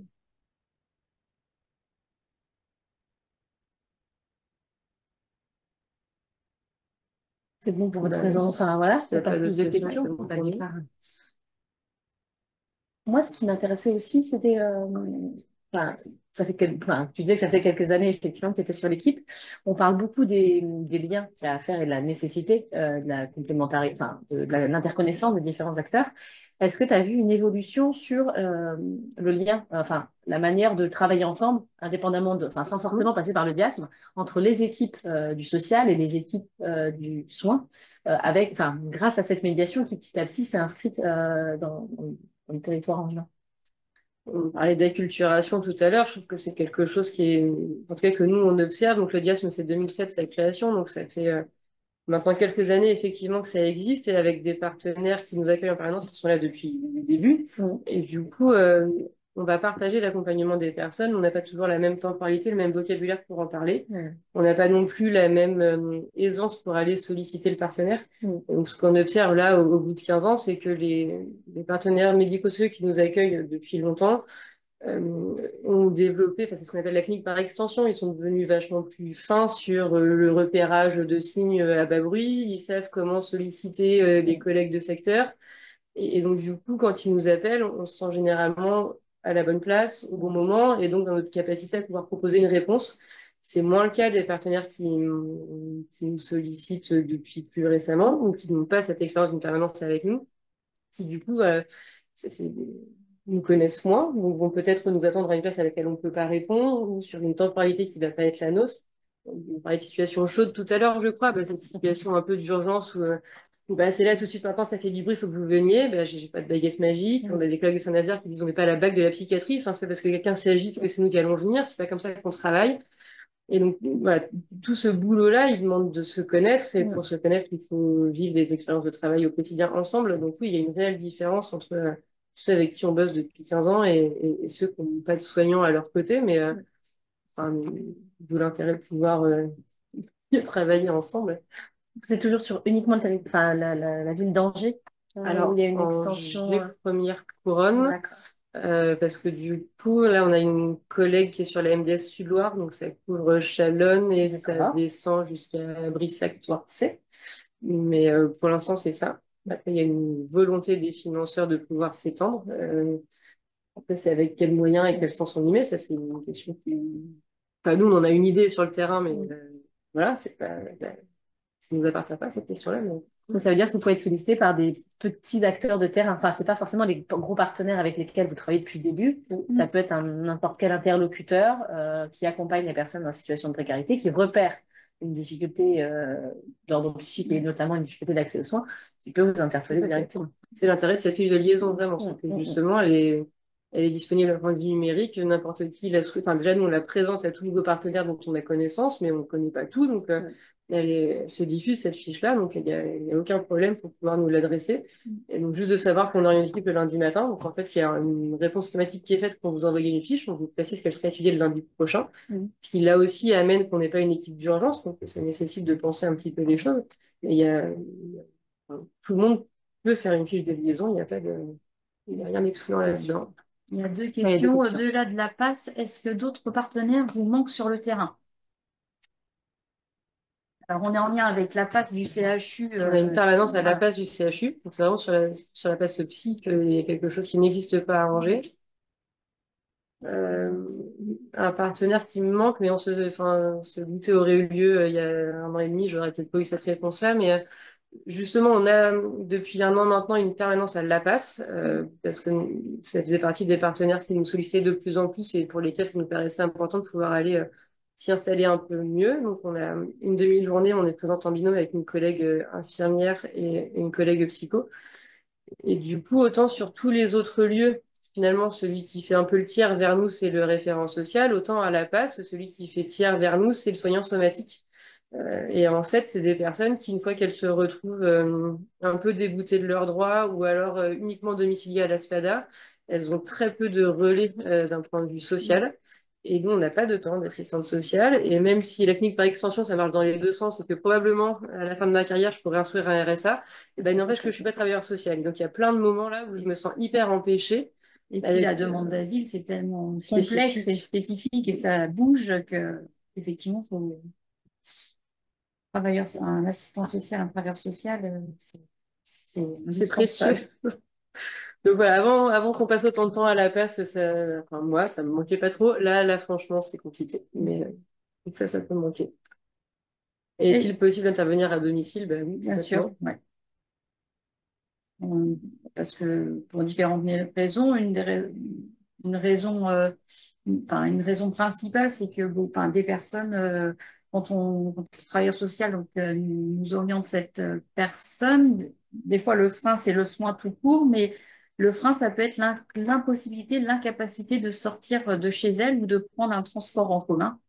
Et effectivement, d'aller commencer les rencontres au domicile pour ensuite travailler d'autres choses, mais ça fait partie de notre quotidien. Et quand il n'y a pas de domicile, ça peut effectivement être alors soit un substitut du domicile s'il y a un CHRS ou s'il y a l'hôtel ou s'il y a... Ça peut être se voir effectivement à la rue, ça peut être d'aller dans un parc. Enfin, ça, on s'ajuste à là où c'est possible de se rencontrer. Vous arrivez d'intervenir auprès d'un public jeune, enfin d'être sollicité par des missions locales ou des structures pour jeunes ou pour jeunes adultes, on va dire? Bah alors, jeunes adultes, oui, parce que pour le coup, il y a quand même aussi une problématique à arranger, je ne sais pas à l'échelle nationale, mais il y a quand même de plus en plus de jeunes en errance avec des sorties un peu brutales des dispositifs d'aide sociale à l'enfance, et donc une précarité et une vulnérabilité psychique qui est quand même assez manifeste. Donc à Angers, donc, il y a la mission locale qui est un partenaire privilégié, il y a le SEJ, le contrat d'engagement jeune, qui est proposé par la MLA, mais du coup, il y a un dispositif spécifique qui est tenu par Aide Accueil, qui est une association d'accompagnement social et d'hébergement. Et du coup, alors c'est pas un accueil de jour, mais ça reste un lieu ouvert de façon un peu inconditionnelle pour un public en situation de rupture. Donc, ça fait partie des intervenants qui peuvent nous solliciter et avec lesquels on est en travail. Depuis qu'on a démarré à La Passe, il y a une autre question aussi par rapport aux jeunes en phase de recueil. Du coup, là, on est aussi dans un entre-deux où nos façons de répondre s'ajustent à chaque demande. C'est-à-dire que un MNA qui arrive sur le territoire, il est considéré mineur, le temps que le département évalue sa minorité. Donc là, si officiellement il est mineur, on n'est pas censé le rencontrer, mais ils sont pas toujours reconnus mineurs à la fin. Donc pendant toute cette phase de recueil, qui est une phase un peu entre deux, bah, comment on fait? Est-ce que l'on peut les rencontrer? Si oui, combien de temps et pourquoi faire? Et si finalement à la fin il est reconnu majeur, bon bah entre guillemets, alors, pas tant mieux par rapport à l'accompagnement qui lui sera proposé, mais tant mieux pour le lien avec nous, on va pouvoir le confier de façon plus sécure. Mais s'il est reconnu mineur, on est censé plus l'accompagner, ce qui réactive cette question de la rupture dont on parlait tout à l'heure. Donc voilà, à la marge, on ajuste un peu à chaque fois une façon de pouvoir répondre.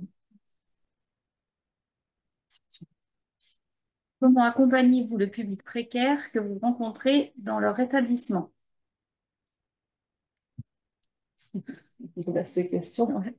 Il n'y a pas de réponse toute faite. On n'a pas d'outils spécifiques. Après, vraiment, nous, ce qui nous met au travail au quotidien, c'est qu'est-ce qu'on va pouvoir inventer pour faciliter la rencontre qui réponde à ce qui est possible pour l'autre. Donc, déjà, en ça, c'est quand même une forme de rétablissement parce qu'on ne vient pas calquer une façon d'accueillir et d'accompagner. On va vraiment partir de ce qui est possible pour la personne au moment de la rencontre et ensuite s'ajuster avec elle à ce qu'elle rencontre. Donc, pour certains, ça va être des outils très pratico-pratiques. Ah, je regarde, pardon. Sur quels sont vos besoins au quotidien. Pour d'autres, ça va s'inscrire davantage dans un moment d'élaboration plus psychothérapique. Pour d'autres, ça va être d'aller vers tel ou tel partenaire parce que c'est ce qui aura plus de sens. Enfin, en tout cas, encore une fois, on fait une offre de quelque chose et c'est en fonction de comment la personne va ensuite pouvoir nous solliciter ou nous utiliser que les choses vont pouvoir se déplier avec elle. Oui, parce que bien évidemment, toutes les personnes qu'on rencontre, notre objectif, c'est pas de les orienter ou de les accompagner vers le CNP, vers le soin psy. Effectivement, pour certaines, ça peut être tout simplement travailler la confiance en soi et amener vers le lien social. Donc, toujours en lien avec les travailleurs sociaux aussi référents. Enfin, c'est un travail qu'on fait ensemble, mais pour certains, c'est du soutien vraiment un soutien psychologique ponctuel. La question qui nous oriente, c'est un peu qu'est-ce qui prend soin? Enfin, donc, est-ce que ça va être du lien social? Est-ce que c'est des activités dans le quartier? Est-ce que c'est de la médiation avec les voisins? Est-ce que c'est du soin en addicto? Est-ce que c'est effectivement un suivi plutôt psychothérapique? Et dans ces cas-là, est-ce qu'il y a un lieu de soin qui est possible et dans ces cas, on laisse la main à ce lieu de soin ou est-ce que c'est ici que c'est possible et donc ça va être avec nous? En tout cas, il y a jamais de réponse préconçue. On avait une collègue médecin qui disait qu'on faisait du cousu humain finalement à chaque demande.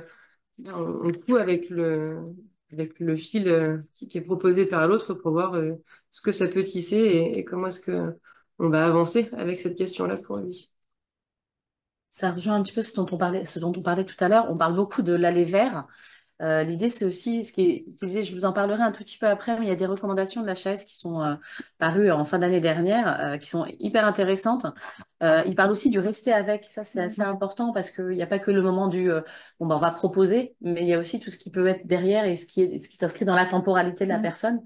Et ça, c'est quelque chose qui était, voilà, vous évoquez, qui est encouragé, tu disais, par rapport à l'évolution du coup de la circulaire, enfin voilà, et des instructions, des différentes instructions, ce qui vous permet aussi, vous, de prolonger votre présence et votre action, même si l'adhésion n'est pas immédiate, en fait, et si voilà, il n'y a pas une accroche tout de suite de la part de la personne.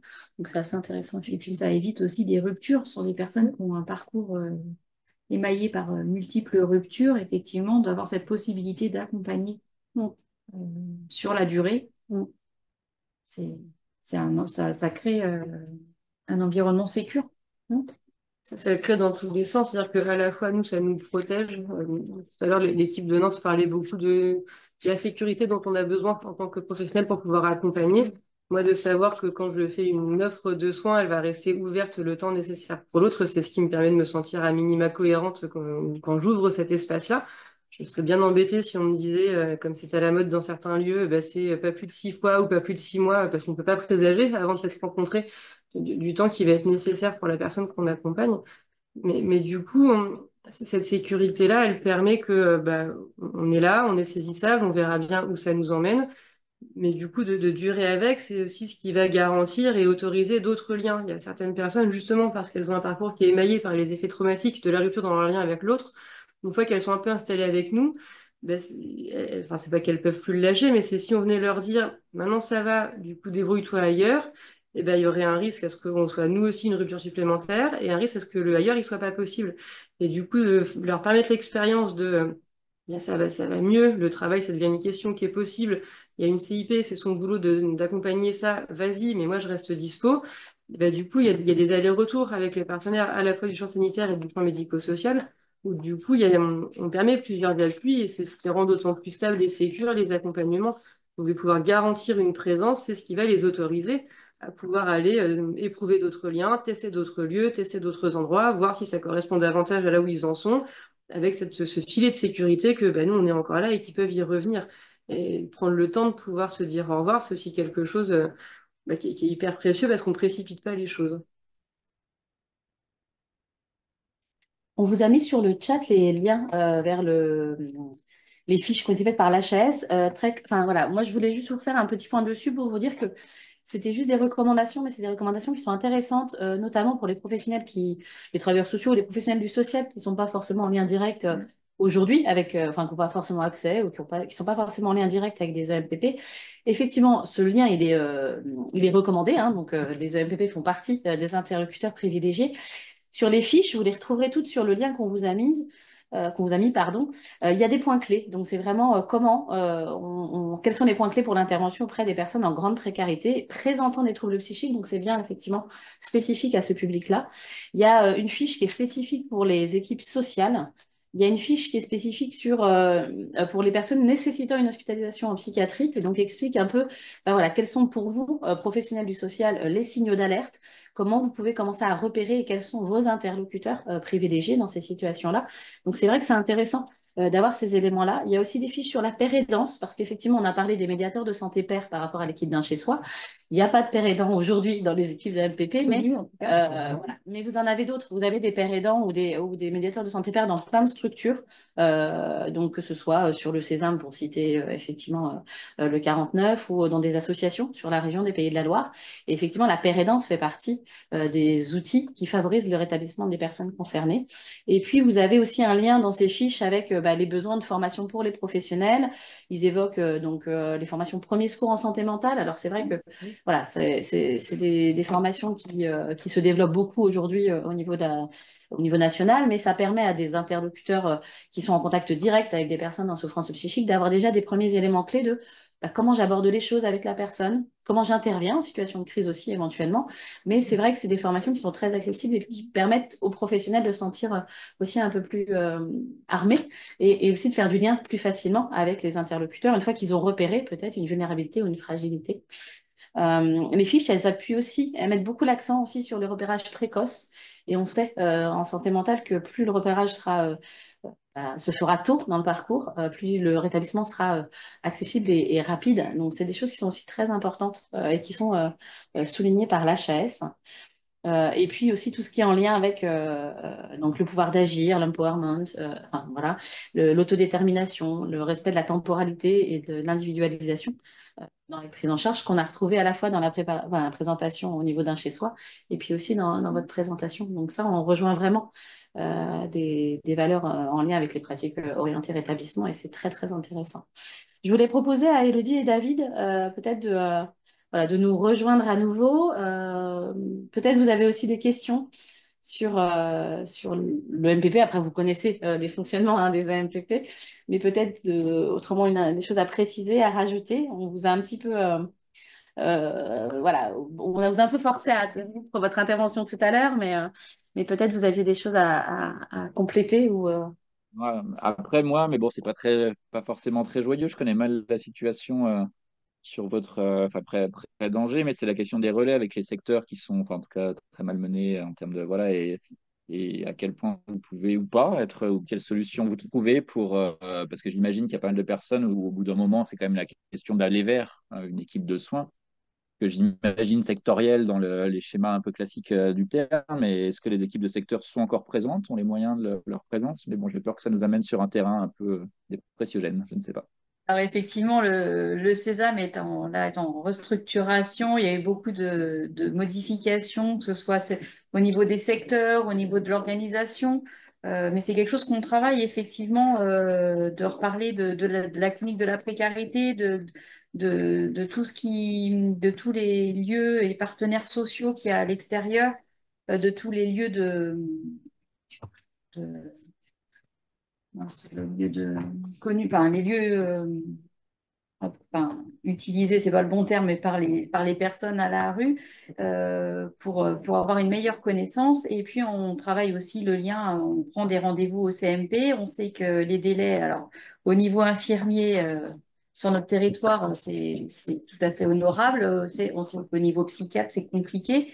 Mais effectivement, on essaye de tenir à pas prendre la place, enfin, à pas être mis à la place, notamment le psychiatre de notre équipe, pas être mis à la place pour répondre au délai d'attente des CMP. On essaye de travailler un accompagnement plutôt médecin généraliste dans l'attente du rendez-vous psychiatre ou quand c'est la passe, on travaille beaucoup, comme disait Camille tout à l'heure, avec la passe du CHU qui est aussi un bon soutien au niveau des évaluations quand même et puis de la mise en place de traitements quand les personnes n'ont pas de droit. Mais effectivement, on est, je pense, comme à Nantes, comme partout, c'est plutôt le suivi, enfin, démarrer un suivi avec le psychiatre, c'est ça qui est le plus compliqué. On n'est pas une équipe d'urgence, mais pour autant, on travaille avec un public qui vit une situation d'urgence. Leurs besoins fondamentaux ne sont pas assouvis pour la plupart d'entre eux. Et ils vivent quand même dans un principe du coup très immédiat. Donc, quand on ne sait pas où manger. Ah, je sais pas, regardez, moi c'est horrible ce truc, pardon. Ils savent pas où manger ce midi, ils savent pas où dormir ce soir, donc le rendez-vous psychiatre au CMP dans 6 mois, ça n'a pas de sens. Si on veut rester disponible dans une temporalité acceptable pour ce public, on ne peut pas se permettre d'être embolisé par le fait d'aller rencontrer des personnes qui sont à l'aise avec leur demande d'aide. Donc c'est là aussi qu'il faut réussir à se positionner avec les partenaires du champ social, de dire bah, oui, je suis là, mais cette personne est en demande, donc on va réfléchir à comment pallier jusqu'à l'attente avec nos collègues, enfin la rencontre avec nos collègues de secteur. Mais non, ce sera pas nous parce que c'est ce qui garantit que je vais rester disponible pour les personnes qui sont les plus loin du soin. On vous a mis dans le chat une très très très petite bibliographie, c'est juste pour vous mettre les liens avec l'HAS et puis d'autres articles qui sont intéressants, notamment des articles de Pascal alors je ne veux pas écorcher son nom, mais Estekandi, c'est ça? Euh, donc, qui était la coordinatrice du dispositif au niveau national, chez Soi d'abord. Vous avez plusieurs articles qui sont très intéressants sur l'intérêt et vraiment la plus-value de ce dispositif-là. Et puis, on vous a mis aussi un petit lien pour vous, professionnels, qui peut-être n'êtes pas en lien forcément avec le public, enfin, être en lien, mais pas forcément formés. Il y a plusieurs formations qui existent. Donc, il y en a une qui est proposée par le Vinatier, enfin, qui a été créée par le Vinatier, qui s'appelle Prisme. Vous avez d'autres formations par d'autres organismes, et vous avez aussi, il y a aussi un DU à Paris qui est spécialisé sur ces questions de précarité, rétablissement. Voilà. Et donc, ça peut être intéressant aussi. Enfin, moi, j'ai suivi la formation Prisme, mais c'est vrai qu'il y a un lien qui est fait qui est assez intéressant sur la santé mentale et la situation de précarité. On sait aussi que il y a des liens, c'est-à-dire que c'est comme aussi avec l'emploi. Enfin voilà, l'emploi va être un facteur de rétablissement, le logement va être un vrai levier de rétablissement, et on sait à quel point c'est important de garder à l'esprit que on ne peut pas attendre que la personne ait réuni toutes les conditions pour accéder au logement, mais que c'est le logement qui va favoriser son rétablissement, et que c'est effectivement quand on dit que c'est un droit fondamental, ben, en effet, enfin, ça a tout ce sens-là, parce qu'il va effectivement être un vrai levier pour le rétablissement des personnes. Peut-être vous avez d'autres questions sur le chat. Enfin voilà, le chat est toujours ouvert. Ou pour l'équipe de Nantes, une intervention complémentaire. Pour l'équipe de Nantes, moi j'avais une question. Est-ce qu'il y a des personnes qui sont sorties du dispositif? Et si oui, pourquoi? Enfin, voilà, quelle était la raison de la sortie du dispositif? Il y a eu plusieurs sorties de dispositifs, pour l'instant pas positives, en tout cas, comme on aimerait qu'on nous dise un C4, voilà, le bail a glissé, j'ai plus besoin de vous et je peux voler de mes propres ailes, ça n'a pas été le cas. On a eu des sorties de dispositifs pour des personnes qui étaient en longue période d'incarcération. Du coup, ça avait plus de sens de maintenir l'accompagnement. Non, On a c'est plus, eu... quand on dit long, c'est plus d'un an. Ouais. Et c'est pas systématique, hein, ça se Mm. discute. Enfin, voilà, ça dépend aussi du besoin et de l'expression du besoin, enfin de la demande des personnes, en l'occurrence, qui nous connaissaient déjà. Il y a eu deux sorties pour des hospitalisations qui ont duré aussi très longtemps avec des passages en UMD, voilà, avec une Et ça temporalité venait qui un peu permet plus impacter d'avoir. le projet, du coup. Ouais, Enfin, voilà, les deux exactement. projets n'étaient pas... Et il y a aussi des décès, donc avec une fin de prise en Mm. charge, voilà, de fait. Il y a aussi une sortie un Une peu. semi-sortie. Ah, je pense Ah, non, pas la même. que c'est pas arrivé. Bah, il y a une sortie, en tout cas, alors, c'est pas une vraie sortie du dispositif parce que la gestion locative est toujours sur le coup parce que cette personne habite toujours son logement en sous-location avec le chez-soi, mais il y a une rupture d'accompagnement par l'équipe d'accompagnement parce qu'il y a eu une agression sur l'équipe d'accompagnement. Là, du coup, c'est quelqu'un qu'on Mm. n'accompagne plus, mais voilà, il a encore son appart et pour Mm. autant, on essaye de travailler soit un bail, soit passer le bail en direct pour lui, Mm. soit de faire autre chose, mais en tout cas, Et après, enfin, en tout cas, on est en travail sur la question de la sortie un peu plus officielle. Et moi, parce qu'on se pose, comme je le sous-entendais un peu tout à l'heure, sur au bout de combien de répétitions on perd nous aussi un peu espoir, comment on relance nos énergies dans l'accompagnement, tout ça.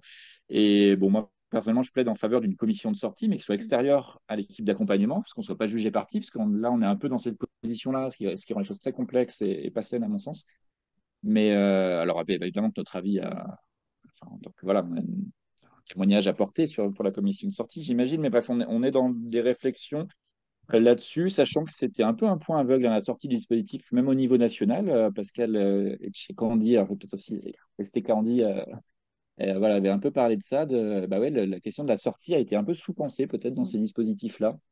Et bah, il est temps de s'y mettre, justement. C'est avec la question de nos limites aussi, hein. Voilà, comme je le disais tout à l'heure, bah, ces dispositifs ne marchent pas tout le temps. Ça marche dans bien des cas, mais des fois, bah, est-ce qu'on dit que ça marche pas? Est-ce qu'on dit que ça marche pas pour l'instant, mais il faut s'accrocher? Et voilà, c'est compliqué. Mm. enfin, après, je crois qu'on croit fort à nos grands principes d'espoir et du coup de continuer de persévérer. Mais malgré tout, enfin, de plus en plus, on se dit bah, peut-être que de démarrer avec une autre équipe, un autre projet, bah, peut-être que ça peut relancer autre chose et que quelque part, Mm. c'est pas un échec. En fait, ça a été une expérience de chez soi et peut-être que ben, voilà, c'était pas le moment pour la personne et c'était peut-être pas ce qui lui convenait aussi à ce moment T. Mais ah, voilà, des fois, c'est pas non, normalement, enfin, c'est pas qu'une perte d'espoir, c'est aussi de redonner une chance ailleurs, finalement, avec d'autres professionnels qui auront peut-être un nouveau souffle, d'autres choses à proposer. Et puis, Et on est dans les mm. interrogations bah, de comment faire pouvoir justement être rythmé, mais sans abandonner ou sans refaire rupture. Voilà, et comment c'est complexe. Voilà, on réfléchit un peu à ça. Ouais. Et on a eu des sorties aussi, des gens qu'on a perdu de vue, Oui. des gens qu'on rencontre plus, qu'on voit plus, Mm. qu'on a essayé de relancer. Et au bout d'un moment, bah voilà, Mm. on acte la sortie du Sachant que dispositif, hein. il est prévu dans le dispositif qu'il est dans 6 mois, si on a perdu contact ou si la personne a demandé à ne pas être, enfin, à plus être suivie, on dit bah ok, voilà, on signe un petit peu un contrat de fin, mais il y a 6 mois pour il peut revenir dans le dispositif sans repasser par la commission d'admission. Il y a voilà, pour encore une fois minimiser les ruptures